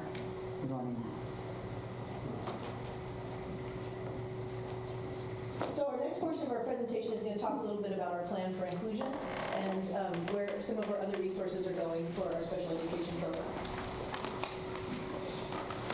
So this slide is showing you our continuum of service. So what this is showing you from the least restrictive environment, what that means is the least restrictive environment is always general education. And what the law requires is that we consider our students general education students first. That has been a law since 1975. It's not new, but it's not implemented universally at any school in any nation. And hopefully people are making that change. That is what our state is asking us to do. If a student with a mild to moderate need can be in a general education class, they may be able to be there with accommodations. A case manager always oversees and sends an IEP at a glance, basically to the teacher that says, this student needs extra time, this student needs a reader, this student, whatever their accommodation might be. If that student is struggling, they can access and should access first any general education intervention that's available. So there was a time when our kids were not considered for algebra support classes. They are currently in algebra support classes. They should have access to Mr. Loeb's academy classes. They go to tutorials before and after school with general education students. That's the first step in a continuum of services without going to a special education model. The next step for this would be either a co-teaching or an academy class, which we'll talk a little bit about later. But the co-teaching class basically is the 2 teachers. A third of the class is a special education student with a mild to moderate disability. We've talked about this at length at other meetings, but basically, just to remind you, those students are in the classroom. Very hard to identify who is a general education student and a special education student. They are integrated within the classroom, and our reports are that they're doing equally well as most of our students, and definitely equally as well as ELD students or other students that have struggles. They don't stand out, and they are doing quite well. If our students are in a general education class and they're not benefiting from general education intervention, they can also access the Academy RS classes that we've put in place. Those are literally a service on the IEP to go into that classroom. And they go in there for academic support. They'll go in there for organizational support. A lot of our students have what they call executive functioning issues, which means that it makes it very difficult for them to get their homework from their backpack to the desk. It's not really their fault. It's a neurological issue. And we help to override that through those classes. And again, I had mentioned the algebra support that we're hoping to add to that as well. And then SDC is the most restrictive environment for a student who is academic. And these students have much smaller classes. It's a modified curriculum, so those students may not be able to get a diploma. They would get a certificate of completion, but they have academic skills. So they're taking their English, their science, their math, any of the core subjects that they need, but they are in a segregated environment. Is that your 8 to 10 kid class? Yes, no, I'm sorry, excuse me, no, those classes could be up to 18 to 20, if need be. Those classes are larger, academic. When you walk in the classroom, what you'll see is math skills going on, a class that's very similar to the average class, but moving at a slower pace and working on more remedial skills. Okay. So I made this graphic just to help explain this to you. So what you see up top is the traditional model, and all of these students right here would represent, let's say, for example, an English class. In our traditional model, or any other traditional model, these students would have zero access in their English class to a general education peer, zero access to a general education teacher. So we have 36 students here. That would be about the average number that would have been in RSP classes before. So what we've moved to today in our inclusionary model is we look at these students, our teachers make recommendations, we look at how they're achieving in class, and we get recommendations from these teachers on academics, behaviors, and their past histories. And from those, what we try to do is sort of filter down and look at some of our kids that can go into those co-taught classes and how they would benefit. And we kind of break them up into looking at those different skills. Patty, you'll think of the old blue card, pink card idea. It's very similar.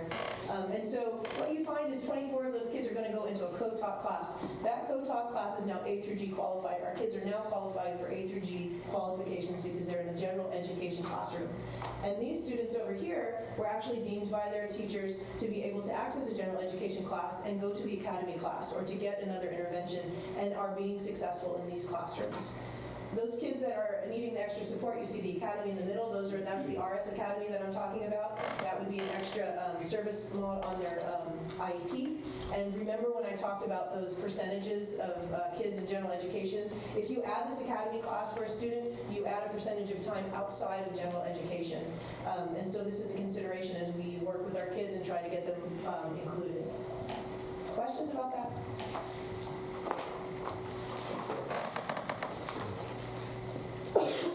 I did this slide, and I'll go over it very quickly for you, just to show you how this relates to a teacher. So I want you to think in terms of teachers right here.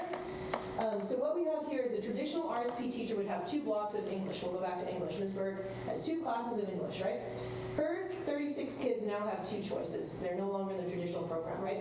They can go to general education, or they can go to a co-taught class. Ms. Burke does not go to that general education class. It's just a general education teacher. However, one of these 2 blocks now becomes a co-taught class by Ms. Burke. So that's where one of her blocks goes. Those students that went to Gen Ed now need an academy block in order to be successful. Then Ms. Burke may actually become an academy teacher for 1 block. That's where her second block goes. So this is how I'm trying to get this to translate FTE to FTE, block to block. It's not that clean, and we'll show you that in a minute, but that is the basic idea of what we're trying to do to optimize it. Any questions on that?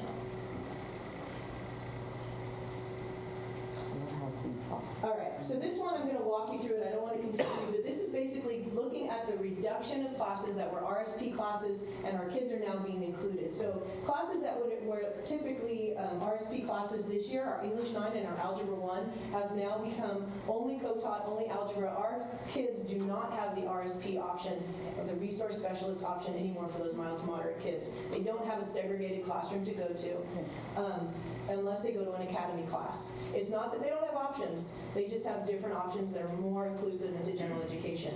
And so as you look up here, you can see where each year we're going to add several more subjects. This is a proximity, it's not an exact science, but you can see how it's actually growing several classes. This is meant to be our freshman class. Next year we'll have freshman and sophomore classes that are following this pathway. This would be the junior class, and this would be the senior class, with the goal being 1920 we have full implementation. I have a question. Yes. I see the growth, because that's a projected plan.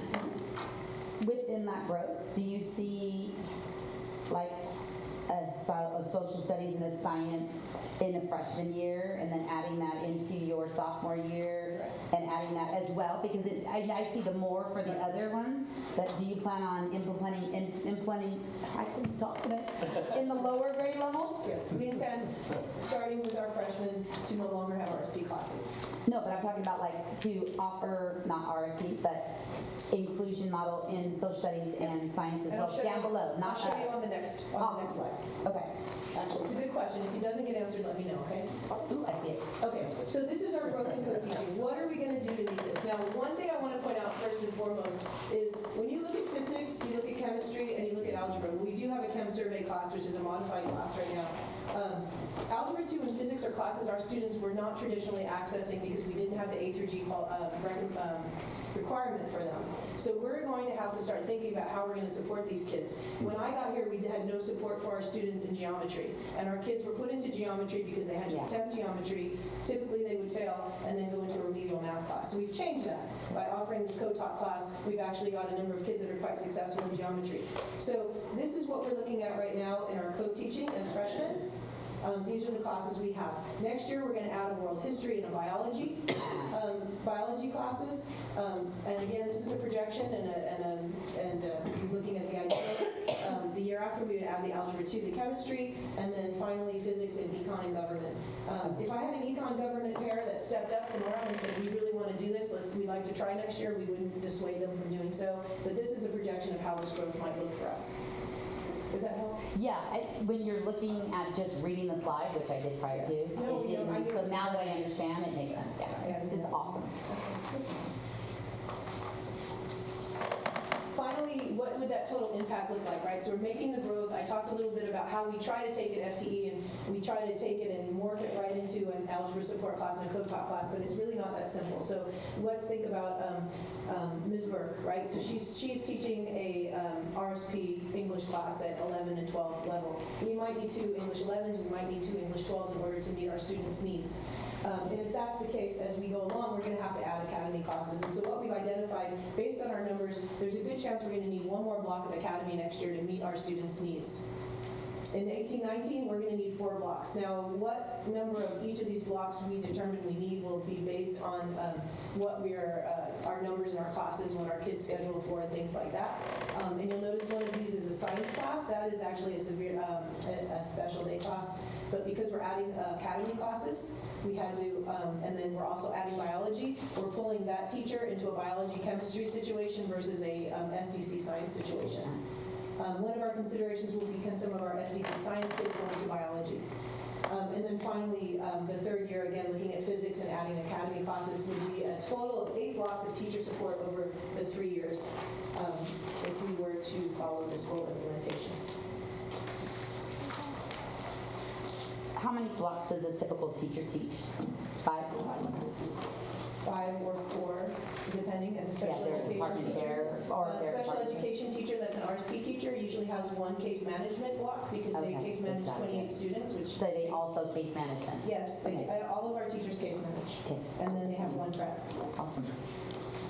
So to take a look at our expenditures per special ed student, in 12-13 we're spending $12,400, and in 17-18 we're projected to spend $17,700 per student. And the contribution from the general fund in 12-13 was $4,600, and we're projecting to more than double that to $9,900 in 17-18. So the growth is dramatic, but we could, we're getting less money. It's flat. In these prior years, we used to have to transfer the ADA revenue over, and we no longer do that, and so that's some of the decline. But some of the decline is also due to the SELPA plan that Chris was talking about. And just that, the special ed is not funded at the level that it should. But can't LCFF funds go into there because we're now putting them in a normal classroom, you know what I mean? So can it help supplement? LCFF is funding that teacher in the general fund classroom, in the general ed classroom. Yeah, so and it's a great question. So what we're seeing is, to use that nasty term, encroachment. The special ed funding that we are receiving has been flat to actually going down. Which is not bad, because you don't want an encroachment. But our use of other funds, if I'm saying this right, Exactly. has increased dramatically over a period of time because of the high needs of our students, so much so that now we're at, what did you say the number was, Roseanne? 9,900. That's the second Well, and our schools slide. are more expensive than ever. Right. Well, yeah, that's the next Pay them slide. more. The next slide shows that. Oh, that's a new slide. Yes, that's it. So we stay at roughly the proportion as our budget has grown from, roughly 23 million now to 34 million. Our proportion is roughly 17%. I mean, it's at 18 or 16, 17, but I added my 12. I added 2009-10 just to show that it's been 17 for so long. Now 12-13 and 13-14 were the years that we got the influx of federal funds, the era, if you recall that. So that those years went down. But our proportion of the general fund is relatively stable. So we're not really encroaching more and more and more, we're pretty much staying same, and that's what I was looking Well, at. the important thing to remember is that, students are supposed to be general education students first. So when the state gives us that money, we are underfunded, it's true, but they're also expecting that our students are general education students first. So they're accessing all of these different things that should be funded out of our general funds because they're students like everyone else. So that extra money that they provide for us are for those extra services that we're getting. Now, does it cover all our instructional aids and the things that we need? Not necessarily, but that's the philosophy. So, Roseanne, from your perspective, are you seeing somewhat of a decrease in expenditures because of the allocation that Chris Lompa was talking about with respect to load incidents going to the county? No, because there is a decrease. We won't get a bill from the county, but we're also getting less revenue. So it's kind of an offset. But at least it's flat. Right? But it's not equal. So No. Our allocations will also offset a lot of our non-public schools supports through ERM, so we do have a couple of different ways that the SELPA is supporting us with that. And we're actually, with the new allocation plan, San Benito High School actually walks away, if you want to call a winner or a loser, in this particular cycle this year, we actually are getting more funds because we have more needs than other districts are, even Hollister School District, even though they're double our size. I've included ERMs in here. Oh, sorry, I didn't. Sorry. So that is actually good news for us, and thank you for that, by the way. Thank you. So conclusions. Go ahead, Lisa. The increase, it is a lot of money, and I constantly, worry about the budget. But it's mostly due to growth in the number of students and the needs. It's not that we just keep adding staff and adding and adding. There's a... Yes, and so even though we've had such a large growth, and we've had almost a 60% growth in one of our programs, 22% growth overall, we've only added 1.8 certified full-time employees for student growth and co-teaching combined. I can tell you, even at my own elementary level, because we qualify, they moved, right? Hopefully they exit, but they moved. They're identifying much more at the lower level, which means it's only going to increase. Right. And I don't know if it's what we're doing for our kids. Well, I have no idea, but it's just getting more and more, which is not healthy here, but at least we have a good plan to move in, so thank you. So we're projecting the 8 additional blocks for inclusion, which is approximately 1.6 FTE. So we'll build that into the multi-year projections as we build the budgets. And then here's a little good news, bad news. So last year, we actually had 11 students qualify for special education services. That is a really large number of students to qualify at a high school level. They've gotten all the way to here, and suddenly there's a child responsibility, and someone says, these kids need special education services, and they're in high school. So we tested these students, and they qualified for special education services. That adds to our growth. This year, we've actually had some of these referrals again. And what we're finding that so for example, we've already had 9 referrals this school year, which is a lot. We're halfway through the school year. But what we've been able to do is we've been able to sort of analyze and look at these. And as we did, because we have such good inclusionary practices, one of the questions we ask when we qualify a special education student is, what will they do differently in a special education program that they can't that they aren't being provided in the general education class? And in the case of 4 of those students, we were able to say there's nothing that we can provide differently that we wouldn't, because parents traditionally would be like, let me take my kid and let me put them in an RSP class where they're safe and sectioned, and then what would happen is they'd have some subtractive schooling and they wouldn't catch up, they wouldn't be A through G qualified. There was a lot of those unintentional consequences to that move. So it's actually starting to pay off, and Dr. Denti, who works with us, had actually told me, yes, there's some money up front to get an inclusion program going, but you are going to save some money in other ways. And this is one of the ways he had told us that we would save money, and it's good. We're all working a lot closer. Our student services is working a lot closer with our special education department. We're doing some autopsies of our different referrals to see what we can do to support school-wide our what we're doing in an SST process, what we're doing for interventions for every student. So this articulation that you're seeing tonight is really been impactful to this program.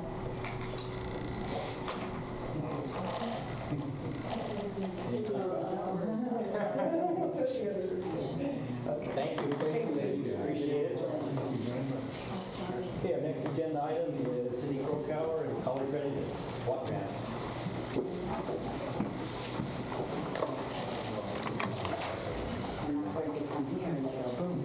Okay, good evening, Board of Trustees. I decided to bring some more information tonight on our College Readiness Block Grant funds. As a requirement for receiving these funds, you need to bring this information to the board and then come back at a subsequent meeting for the board to take action or approve our expenditure plan for these funds. So what this is one-time funding from the California Department of Education. Our apportionment is just a little over $240,000. And we have until the end of the 2018-19 school year to expend these funds, and then that's it. So it's just one time, here and then gone. The purpose of these funds is to provide additional supports to increase the number of our students who are enrolling and staying in college. With a particular look at our unduplicated students. So those are our socioeconomically disadvantaged students, our English language learners, foster youth. And as we know from the data, there is a gap in terms of the A to G qualification rate for those students, as well as their EAP readiness, which looks at their SBAC scores now as one indicator to see if they're college ready or if they would need remediation classes when they go to college. So we looked very carefully. This is just a little bit of money.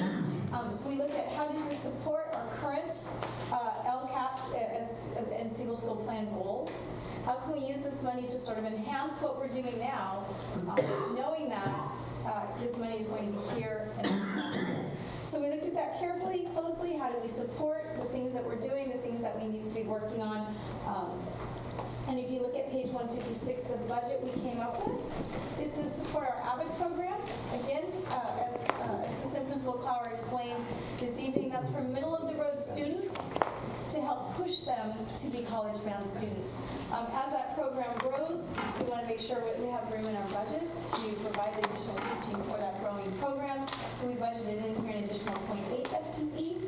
In our LCAP plan, we also have a 0.5 budgeted, but we know we need more than that. We need at least one teacher for next year. So that'll alleviate having to take that from the general fund. We also want to support our students in taking those AP exams, even with the partial fee waiver for our free and reduced lunch students. The price only goes down to $52. So we want to provide funding to help students take those AP exams. We did do that this prior year, but that came out of the general fund. So now we want to fund it with this money and put a sort of a cap on that and support those students. We don't want students not taking the AP exam simply because of the financial difficulty. That's near and dear to my heart because I was the student that didn't get to take their AP exams in high school for that very reason. So, in addition, we know that mathematics is a big area of concern, so we want to make sure we can provide additional professional development above and beyond our Title I set-aside.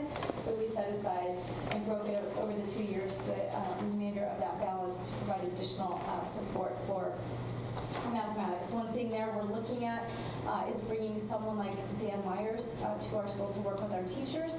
He is kind of a leader in Common Core mathematics instruction digs into mathematical modeling and changing the way we teach mathematics to make it much more interesting and engaging to students in that deeper box. So that's just one idea. And then, of course, the indirect cost, which is estimated at this year's indirect cost rate. So that's sort of the idea of how we use those funds to support our programs that we have in place, support getting more students college ready and into college. This is information, questions, comments, and then it will come back at the next board meeting with any adjustments if necessary. I have a question. I always have a question. Sorry, just a second. Fantastic. Past of the money and the general fund that was used to help fund AP. Did we spend the whole 10,000, or are we looking conservatively? We are looking very conservatively at 10,000. We spent more than that last year. And so we may need to bring that in a little bit and really look at true need versus this would be helpful versus this is prohibitive for our students. So Do we offer a student, whether they're free and reduced or not, but they're taking 3 AP courses?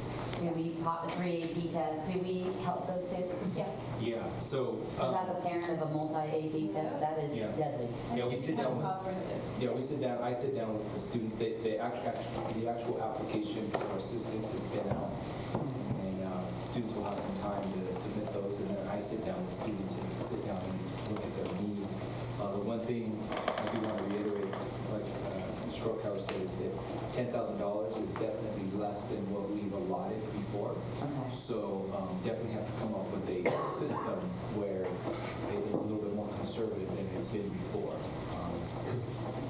Basically, how do you, when the student's in front of you, how do you determine what's real need and what's not? Indirect costs, I have no idea what that is. You said standard indirect costs, I have no idea. What is, Roseanne, what is that? Or Indirect costs is a charge that the district places on all the restricted funds. And this is like a fee for us handling the payable and payroll and paying, handling the grant for the grantee. It's a legally allowable fee. And so where does that money go? I know we're taking it out, but where does it go? Like, does it pay It goes the just grant back into writers, or does it go into the general fund, or? It goes into the general fund. Okay. And then my last question, and that's a possibility, is there a possibility, I know it's not offered at the moment, but is there a thought process to students who are in this grant or something to that effect to offer a Saturday study session? Not really a library available, but is that a possibility of possibly getting a teacher who's willing to sit here and you have somebody here, but to have that person here so kids can come study, Starbucks always gets booked or whatever, but a study session to where kids can actually work and help themselves where they're going to AP study, whatever it is. We have currently in the LCAP funding for additional support for AP, and for just those things, Saturday sessions, evening sessions, after school sessions to help prepare. That's specific to our AP program at this time, and that helps a little bit. I know that our teachers put in much more time, than just that, but that's something our students definitely take advantage of. In English language arts, for example, they'll come in on a Saturday and do a practice write. I've seen that. For the full test. So teachers are reimbursed, they're not doing that on their time? I'm sorry? The teachers are reimbursed for their Saturday sessions, or is that on their own time? Correct. Well, there's a certain amount of funding allowed written into the LCAP for that. And what I'm saying is, I know our teachers definitely go above and beyond and are available for our students even outside of the official tutorials. I just didn't know if it was worth it, or is it financially feasible for the district to just offer open Saturdays so there's a place to access a computer Oh, I see what you're Does that saying. make sense? Access a computer study. Our library's not obviously functional. Sure. This is a big area. Is that a possibility? I mean, it's just a thought. I mean, you can always pilot it and see how many kids show. And maybe if it's something where they're showing, then you're getting that extra support for some people. And then you're, Anything's a possibility. Yeah, Right. absolutely. Make it available and see if it works. it's worth a pilot, because if it's going to get used, then that's a phenomenal way of supporting the students on campus. But if it's not going to be used, then toss it. But just a thought. Yeah, the key is getting them here. Exactly, but I don't know if they knew if it was open, if they take advantage. Maybe you do it 8 to 11. You know what I mean? 3 hours, you're done. You got the whole day free. They come and they do it. You know what I mean? Well, 10 to 12, okay? But if they want it bad enough, they'll come. 1 to 4. No, I'm just kidding. You know what I'm saying? I'm saying they offer it, and then some sort of teachers don't want to come, because we have teachers who will sit in our library, and it's a pay. I'm going to grade papers or whatever, unless I'm needed, but the kids are actually accessing and using and studying and things like that. Everyone benefits. So just a thought. Good idea. Thank you, Cindy. Thank you, Cindi. Our next one is Roseanne again. Yay, Roseanne. Certify the results of elections by review. So this is just a resolution to certify the results from both Santa Clara County and San Benito County. There's no questions? Aye. Ooh, sorry. Yes. Yes. Yes. Yes. Thank you, Roseanne. Now you might as well jump. That was a hard job. Developer fee report. Yes. So every year the district has to publish what we use the developer fees for.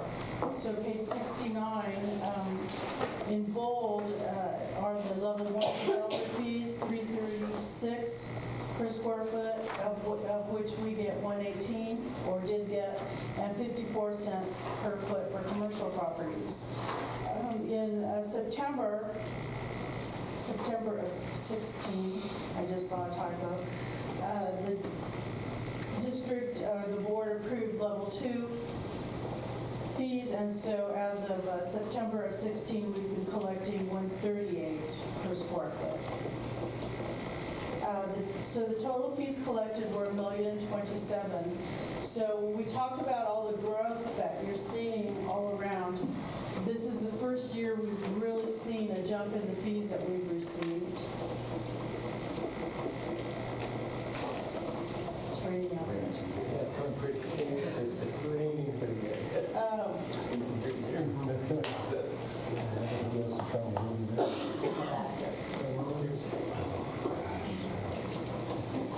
And we spent $31,000 out of this fund on various items, developer fee study minimal. So I plan to put most of the expenditures for closing Nash Road in here. So is that an anticipated, that was a question, is that an anticipated for 2017? Yeah, well, An whenever we start, anticipated yes. Will they let us do that with developer fees? What type, maybe laws changed, so maybe out of. I was gonna check. You told me you could only do facilities, you couldn't do infrastructure, you couldn't, it had to be classrooms or whatever, so I just, yeah, make Then sure I'll have you to check. check. Yeah, it may still be limited to. Yes. Okay.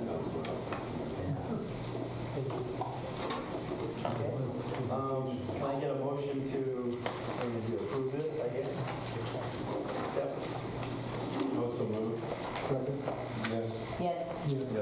Yes. Yes. Okay, to interim superintendent report, Shawn. So I have a couple bullet items I wanted to share out. First and foremost, I'm extremely honored and proud to be the interim superintendent. I wanted to reiterate that to the trustees. We've really hit the ground running as an administrative team. The focus has been on bringing the team together, and as you see tonight, is really defining our direction. And not just a one-year direction or a one-month direction, but a multi-year direction, so our staff feels supported and they know where we're going. I'm extremely proud of the steps and progress of our team. Tonight is indicative of this. We're working together, we're collaborating with the academic priorities report, the special ed report, so kudos to all of you guys in the extended group that met on Saturday. The staff retreat on Saturday went extremely well. I thought the planning and collaboration for our 3-year strategic plan got off to a great start. I only see positive steps moving forward with that. Tonight we got a taste of the 7 priorities. Each board meeting following will be a focus area, starting with A to G, CTE, then mathematics, special education you saw tonight, and then we go into ELs. And the whole goal is to bring a comprehensive plan to the board in April. So that you can share input, making sure that along the way we're giving you information to help direct us regarding key areas that we're trying to address, so that when we get to implement that for the staff, that we've had a lot of collaboration from different stakeholders in the district, including yourselves. Not only will it address, the plan address the 7 key focus areas, but we're looking at curriculum, walkthroughs, data collection, data usage, and grading. And then one of the big areas, since I've met with probably 35 to 40 staff members, are making sure that we have common expectations for departments on campus, and that those common expectations are very clear, and folks feel like the expectation of one department is the same as another department. And that helps build consistency and trust, and then a belief that we'll follow through. Just so you know that we met with the Teachers Association yesterday. We had another positive consult session. I was extremely pleased with that. Next week and the week after, we meet with CSEA to start our consult sessions with the new executive council, so those are moving. The trustees saw my email regarding board policies and CSBA. Right now, Tricia has been doing an exhaustive bit of research for me. By Friday, we'll have all of the old policies on board and up. We have to have those up, and they will be up by Friday at 5, just in case we need to. I do not know what the full timeline will be with CSBA, but we've been assured that within the next week, we'll have a disc to take a look at to make sure that our new policies that way actually reflect what we said. But then we'll have the arduous task of bringing back all of those policies to the board for adoption. So what I wanted to create, and Trish, thank you for doing that, in the meantime, access from anybody in the public, access from any administrator, and a full record of what we've done over a period of time. And I think that's extremely important to be transparent to our community. The webpage and different areas right now, we're going through and pulling archives of all of our old board meetings. We're up to 5 years now, so if we ever went back and had to pull a resolution, if we ever had to pull what happened on that particular night, we haven't. It's extremely important for us as administrators, for you as board members, but also the community. And I think that happened on that. We now have a direction to go in. I attended the oversight committee last night.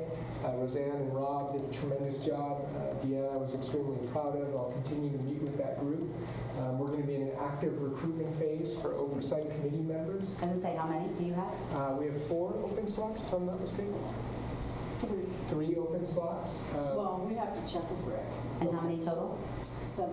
Okay. And so there's specific categories. We've got some nice names, but we're going to be opening it up. And our goal is within the next 6 weeks to have every seat filled, if we can do that, other than maybe the tax group, if I'm not mistaken. That's always the tough one. I continue to work with Adam Breen with communication with the community. We've got 3 different things that we're working on right now. Staff profiles. We're going to do an update regarding the spring semester, Adrian and myself. And then we're going to get right out before the January 24th board meeting. He's going to do an expose on what we're trying to cover as far as our facility priorities, Measure G and Measure U update to the community, letting them know what we spent our money on, where we are. And Adam's been tremendous. So if you've seen that in the community, he is well on board to support our efforts to get a positive message out there. So we have a cycle that will continue. Next week, we'll be at the Negotiator Symposium. Elaine Clower, Paulette, myself. The Negotiator Symposium is something I chair for the state of California. We'll have 300 negotiators from around the state. It is the premier negotiating event, so that the new team can learn skills. There'll be attorneys from all of the 5 legal alliance plus different practitioners.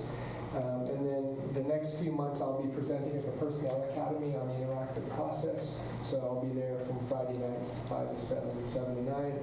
And then many of us will be attending the Brown Act workshop at the county office. So please let me know if you'd like to attend. And then the next reminders on them? Yeah, I'll send you some reminders. I enrolled separately. Okay. Juan, I'll get that out to you. And then Roseanne and Rob have indoctrinated me into cash, so I'll be attending the cash conference in February to learn more about construction facilities, and I'm really interested in that. I'll be attending the Governing Council and intergovernmental meetings, and thank you, Trustee, for going there. So I've got all those on my calendar. And extremely proud of Rob Zimmerman. I think I spent the most time in the last month with Rob than I've spent in my entire career. He is a tremendous asset to the district, and every day he really educates me on the construction of facilities, and I feel like the district, and I'm not reporting this in the most biased way, but in the most objective way, that the district is in great hands with Rob there. And I really mean that. And last but not least, mathematics is a huge focus for us, and Ms. Krokower has been charged with the task of sending a team to Corona, Norco, and Riverside County. We must get out of Hollister. We must get out of San Benito County.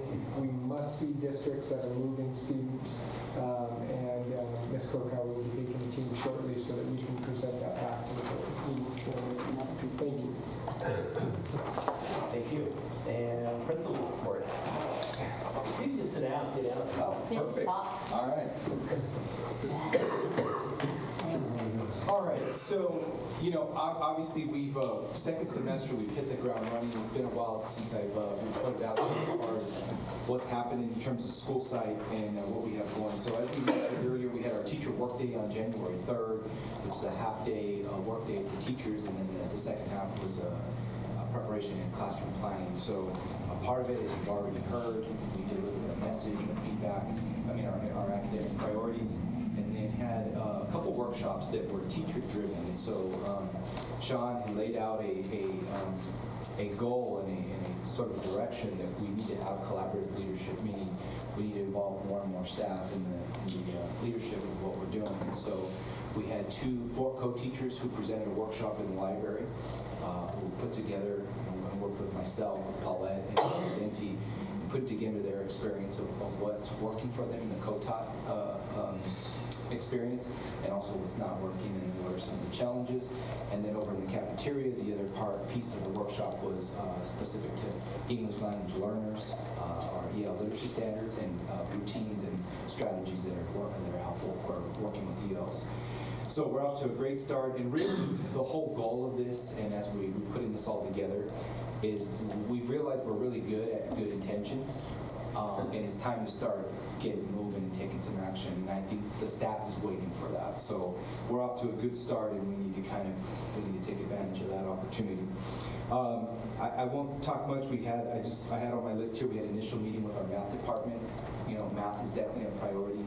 I know that Cindi talked a little bit about some of the feedback we got, and I'll talk a little bit more on my list of some of the things that we're already getting off the ground as far as trying to figure out what direction and what the needs are in the math department. Can I ask you a question? How are they feeling with the whole, we gotta focus on math? Like, are they upset about it? Are they happy with it? Do they agree?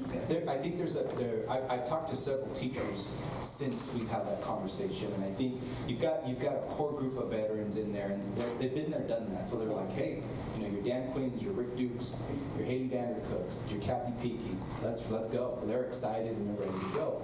As you know, there's a large percentage of our staff in that department that are year 1 and 2 teachers, so they're just trying to figure out, they're focusing on the basics, and then we're coming in as administration, and so for the new teachers, there's a little bit of nervousness, and so it's really important that what we have to do is make sure that we're following through with what we initially came in and talked about. And so that's really it. So we've been talking a lot with our department chair, Dan Quinn, Kathy Peakey, who's a teacher leader on our campus. And so I think with our new teachers, it's going to be really important to make sure and we got a plan, for following through. So there's some excitement, but there's obviously some nervousness because they do know that they know that there's the reason why math is a focus is because we got to get better at it. Well, and I think one of the things that Adrian's talking about, Trustee, you bring up a really good point. As soon as you put a spotlight there, that's right. There's They're a sense of nervousness. Yeah. And the hard part is we've had a lot of good intentions, and Adrian's right. It's something we've been talking a lot about, and we've been all over. But we really needed to identify. And as soon as we identified, all of a sudden people got nervous. Some people got really excited, and I think one of the keys in talking to all the staff members I've talked to is providing the right type of support and consistent support. So that is our challenge, and I challenge the whole team is we can't just do business the way we used to do business. It cannot, because it's all it's done is yielded the same results year after year. Well, and it's not what it used to be. Correct. Yeah. So keep on. So as for second semester, we also start start getting closer to the testing, our testing period for a lot of different testing. One of the big ones obviously is our SBAC testing for our 11th graders. And so the week of January 30th, our ELA, our 11th graders will be taking a full SBAC interim assessment, basically a practice assessment within the English department. And then the next week, on week of February 6th, our math department, any 11th grader in math, taking math will actually every 11th grader within the math department will be taking the interim math. And then what we would do is we're going to turn around on February 16th, which is a special schedule day, and we're going to be doing some hand scoring activities with all of our teachers, so that our teachers actually go through the same process that the folks that score these tests go through, so that we can see what are some of the skills that the skills that are needed, some of the things that are happening, is it motivation, or what are those kinds of skills that we need to work on. So they're gonna hand score that day. Is there I keep saying that. Can they also have how do you say it? No, I can't today.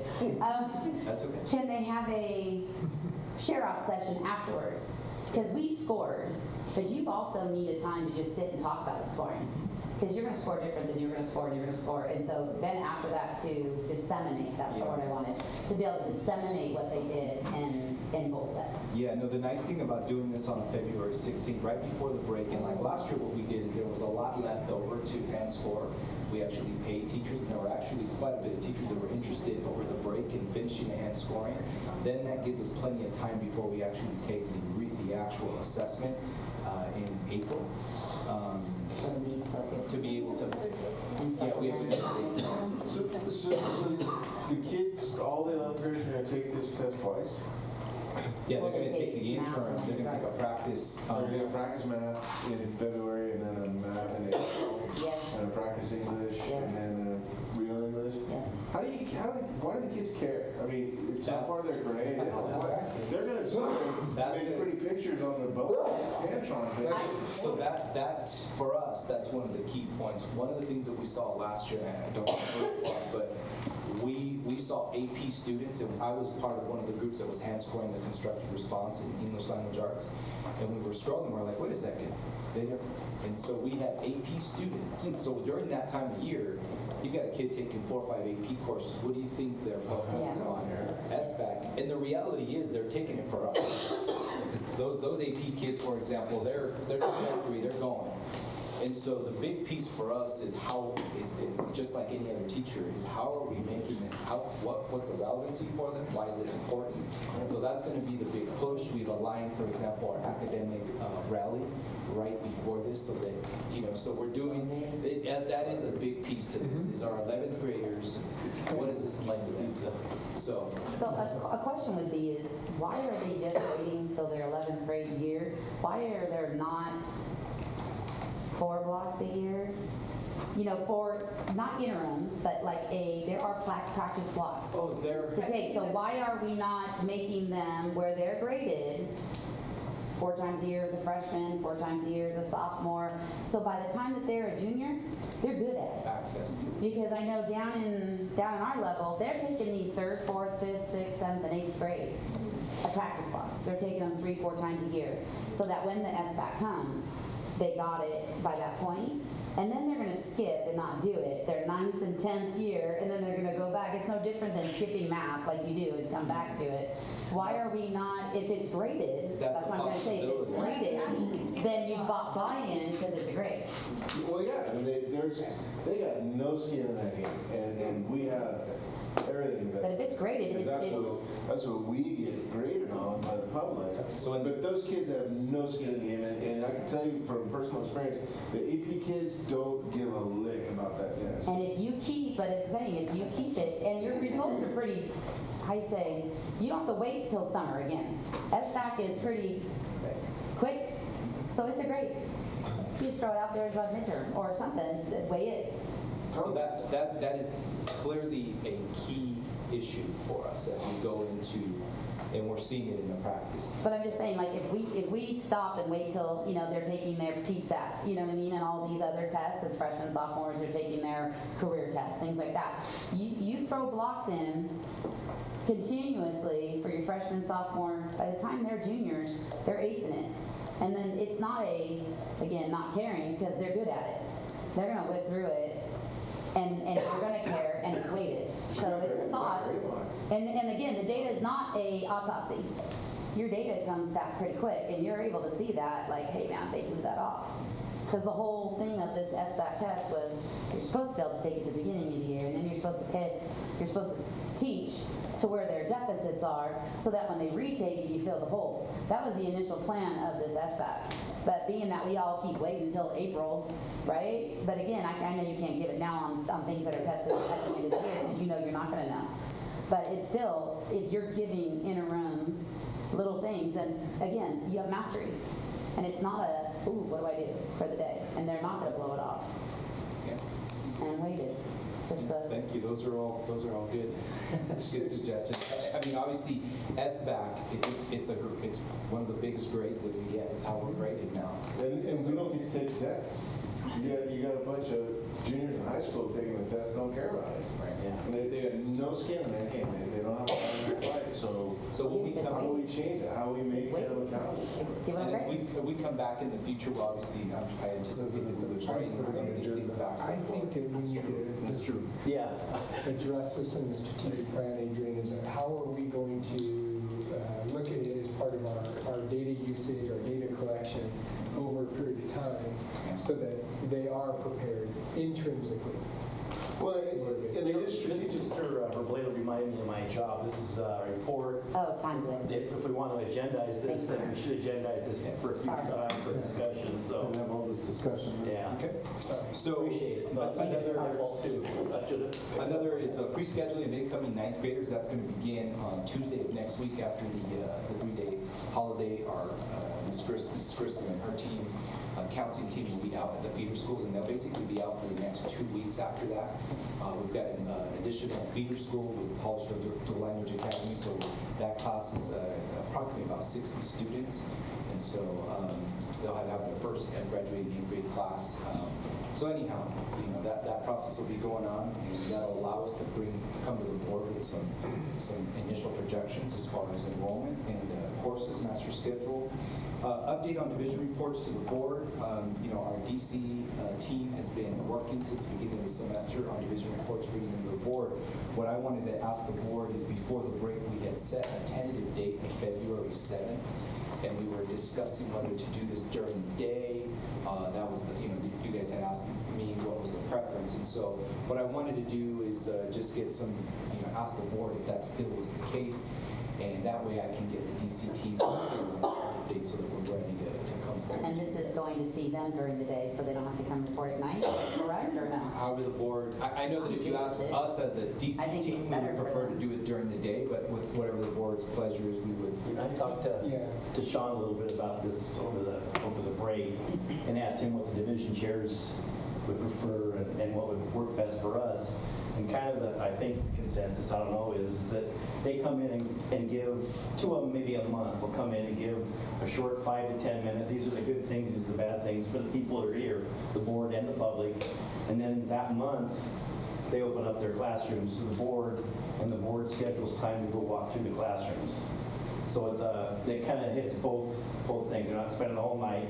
They come in, give us a short presentation. We go and look at those that we want to look at. Because Bill's working, so and you're working, so it's hard to get. Oh, I take a half day. Well, but I take it unpaid just because. But it's, and like, I don't know how flexible John is, but. So that gives us some flexibility to get into those classrooms, and that way it spreads it out over a few months, just get some in-depth. So as long as they're not dog and pony in it, you know what I mean? Like, it's short. You know what I mean? Because they work hours on those. Well, no, it's not that. I mean, they can still give us the information, which is good. I think there's data in there. No, I'm saying if they show up, but they spend hours on that thing because they want to come in and dazzle. But that's not. I don't think they do. They want to give you the nuts and bolts, Patty, and I think one thing. Honestly, you think they like doing these reports? No, I think that they think it's arduous. Yeah. And they've shared that. They don't like Yeah, I'll it. be very That's honest. like they They've say been very honest with me. students don't like term paper. Yeah, they don't like it. You're right. There are some definitely informative areas in it. If we look at what they really want to share with you, they want to share the strengths, the highlights, the great things that they're doing. They want to share a few things that aren't going well. And they really want to ask you for your support and get you out in the classroom. They really want you on campus to see you in the They want us on campus? Well, we're going to talk about that tonight a little bit more. It's important. Yeah. So however, whichever, I guess we'll discuss that Okay. later and we'll let you know. yeah, I mean, we're well on our way and working on our reports anyway, so we can follow up on that. Next is just to, we do have PSAT data has arrived from the comprehensive offering that we give in October on our College and Career Day. So speaking with Mr. Tennenbaum, we will be bringing that back and we're bringing back some sort of report. So now we have some longitudinal comparative data from last year to this year with our 10th graders, and then we have baseline data with our 9th graders that took it, which all ties into our priorities in terms of college readiness. School visit, you've heard a little bit about some school visits that we're planning. So I'm in communication right now with Great Oaks High School in Temecula, California. And so why we're choosing that school, number one, they were identified by our ballot schedule committee several years ago. And as I've done more research, there are 3,300 students. There's a lot that they do that is very similar to what we do. They just do it a lot better. I mean, if I can just... Yeah, you're only as good as you steal. However, their demographic is not exactly the same, but we're really interested in what they're doing. They're about 88% in met or exceeds in English language arts. In the SMAC, that's unheard of, and they're close to 60% in math, which is Already in You their should see what second they're year. doing with the STAR test. Yeah. So they're an avid school, on and on. They have we were talking about an intervention period. They have an intervention period. So this would be. And their walks as well? They're actually period. They're That, periods. I did periods, yeah. So anyhow, I'll be taking a group of 4, which will include a math representation to take a look at what they're doing. So as soon as we solidify data and communication with their principal right now, we don't want to wait any later than I recommend you take Catalina too. They have a student activities program that where they begin at the kindergarten level, getting them to identify with belonging to the high school and taking ownership in their school. It's pretty good. Yeah, in fact, their ASB director, half of their job is hosting schools because they're such a model school for across the state. So you can open it up to a fifth member. Okay. Yeah, that's where I'm getting my idea to go down to 5th grade. So we talked about AP exam fee assistance, so that's on its way, and we can provide you with an update as we get past that piece. Senior class proposal, I just wanted to get the board, inform the board that the senior class has come to me formally, the senior class president and a couple of their officers proposing that they be able to, and this is informative, to decorate their caps. And so I never thought in a million years that one of the biggest decisions that I could make as a principal would be whether or not we would allow that. And right now, it's so... Take it to your graduation. Okay. So that Well, the happened last... graduation committee has to ask her. So that happened last night. And our ASB president has done our senior class president has done a good job. One of the big things is we told that before a decision is made, that I make that decision, that we need to make sure we have feedback from all stakeholders. So obviously the students are all for it. I don't understand the reason not. Okay. So we'll, As long as it's not dirty and they're inspected and they're zip-locked into the, if they're zip-locked into, so right? we can update Okay, you. let me tell her now. Let's Yes. continue. We'll update you, but I want to Okay. make sure you're informed because we know this is it's a big, it's not, but it is a big ticket item for us. But we can discuss that. But we're going through the process of getting feedback from stakeholders right now. Also, just wanted to let you know we are going to, part of our effort in bringing the Baylor Code back to life and up into the forefront is Mr. Dirks and his team are leading and helping me start a student academic and civic recognition program. And so we haven't done that in a while, but we definitely want to do that. So Mr. Dirks and his team are coming up with a model looking at how other schools do it, but it will all be based on the tenets of the Baylor Code. And really, the Baylor Code needs to mean something on this campus. It can't just be a poster on the wall. So we'll be doing that. campus climate survey, as I had reported at the last meeting, we had conducted a brief, a kind of a stress test on EDIMS because we're doing so many finals on our new EDIMS test online. And so we kind of did twofold. We killed two birds with one stone, and we gave a brief campus climate survey. So Mr. Dirks, again, and his team are working on, and by the end of this week, they'll be getting out to the staff, and we can also make sure the board has a copy of what our students' responses are. We've had over 1,000 students respond to that, so at least a third of the campus, so you'll be able to get to see that. DC instructional team, we're meeting very frequently every Monday morning. You know, as Mr. Tennenbaum said, revisiting purpose of walkthroughs. One of the big things we're doing right now is really focusing on common formative assessments and making sure that we are all on the same page and we're actually doing them the way they were intended to. And then the big thing right now is data. And so we're so inundated with data, we're wanting to make sure that the actual data we're looking at is actually useful for teachers. Because as you know, we're getting a ton of data, and right now that's the big question. What are we doing with it? And what we're doing with it is it actually informing instruction. So just a couple things. Next faculty meeting, January 19th, 3:15 in the cafeteria. The board is obviously always more than welcome to attend, and I can update you later as soon as we get closer to that date on what we'll be covering. And then last but definitely not least, tomorrow morning in the cafeteria, 9:30 in the morning, is our monthly student congress meeting. So again, any board member is welcome to do that. So and that's what we got. Okay, thank you. Okay, trustee reports. Again, this is a chance to ask and not a time to. Can we, poor Mr. Rodriguez, can we? Yes. Yeah, and then that list that I gave you from John, maybe we go back and look at those? That we never did? There were some things in the minutes that we need to pick up now that. That's what I gave to him, was things that John said he was gonna work on, and then. Yeah, it just, a lot of stuff's falling down. We wanted to get kind of this meeting rolling, let you know what's going on, where we're going, and then we'll bring those things in. Can we get scores of the interim when you guys are all done? Maybe get an idea of how they did? Yeah, absolutely. Not the task, but like the interim. Right. So that, that give you guys plenty of time, end of February, I mean, even okay in March, you know what I mean? But just an idea. Okay, let's start. John, you got anything you would like? There were kind of did up, echo what you said, the things that were on the list last time with John that have not been followed through on. I'd like to make sure that those are looked at. And just for information, I should be hearing back from Presentation High School tomorrow regarding a visit for the co-gen plans. As soon as I hear from them, I'll let you guys know. Okay. Excellent. Thank you. Patty, anything else besides what was on that list? Okay, one. Catalina and I were discussing the 2017 calendar that it's going to impact crush orientation because they go to CASC. And I think school starts something like August 10th. I don't know the calendar, but it gives them very little time to do their workshop, and then they have a certain thing. So I was giving her some insight on that. So maybe revisiting that calendar would be nice. Did you talk about that for that anyway, calendar? Yes, it does. The school calendar, yeah, I'll talk about it. Yeah, let's revisit that. Okay. Oh, yes. This is a Temecula type of thing.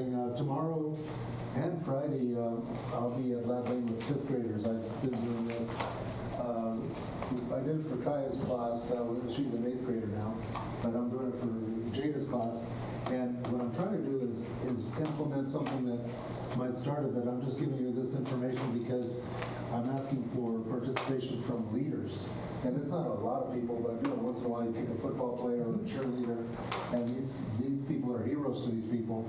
So this fifth grade program is something that I like to have Catalina and I maybe report more on it and put that on the agenda. But it's a way to stretch out beyond eighth grade, the feeder school assembly type of thing, where you get these kids enthused. You don't want to do too much, but just a little bit. So you're saying a student activity report or a specific? Maybe Catalina can do the report after, because she's going to be doing this. And today Catalina took her leadership class to Carl Harden, and that'd be a good report to listen to. Also, she took them to 2 kindergarten classes, and it was paired off one-on-one, and they read together, and they drew together, and those kids were just like, wow, the heroes came out. It was really great. And the principal is one of our former students, Hatchett. Mrs. Hatchett. You know who she is, right? Yeah. Class of 95, I think. No. Our brother, I was with her brother. Yeah. I'd like to revisit the Baylor Code to look at it because I'm not happy with the word tolerant. When I was presenting the Baylor Code back in the old times, I go, we can't just be tolerant, we gotta be understanding, even accepting. But tolerant, hey, I tolerate a lot of people. But we gotta go beyond that. And then, let's see. Other than kind of like the list everybody's talked about, I don't have anything new to add for agenda. Quick report, I went to this intergovernmental committee meeting last week, and there wasn't anything on the agenda that had anything directly to do with the high school. I missed the December meeting, but there was a significant presentation by the Hollister School District. They spent quite a bit of time presenting first about kind of their, a description of what was going on at their different schools, and then a more specific description of what they were doing project by project.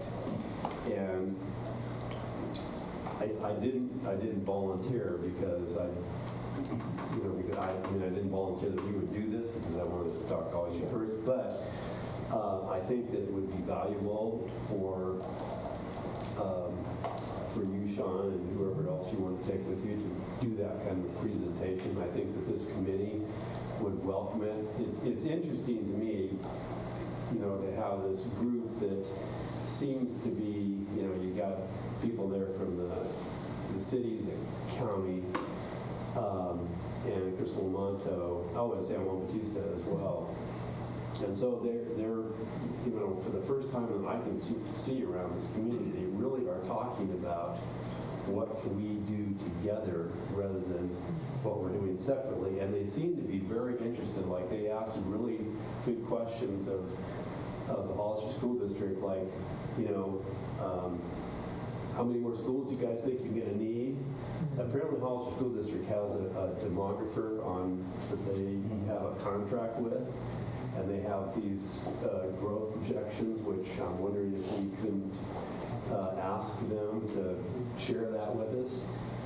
But anyway, I thought that we also ought to make this presentation about what projects we're doing. Because and I know the question is going to be, how big can your school get? Because they were asking that even with respect to the elementary school. But anyway, I just, it was interesting. I think that we ought to volunteer to do something similar. I think that would be fantastic, and Roseanne and myself and Mr. Zimmerman could do that. The only thing that I think after listening to Chris, I'd like to find out what's going on with SELPA funding. I think it's important to find out where we're going, what's going to impact our district, what's been happening, why the change, because we don't know anything about it. I mean, did we support it? Did we not support it? What? So I think that would be something I would like to see coming out. There's a story. Okay. I'm sure there is. Something like this happened. Okay, with that, we'll move on to the consent. Since there's nothing pulled, can I get a motion to accept the consent? I motion to accept the consent. Second. Yes. Yes. Yes. Yeah. Yes. Okay, our next meeting is going to be January 24th. I believe it's a 5 p.m. start time, and the sole topic is Measure U and priorities. So no closed session? No closed session. All right. So it's all business. Are we going back to closed session? We're adjourning to closed session. Okay. Was the motion? Yeah, we'll stay here. Yes, we don't have any.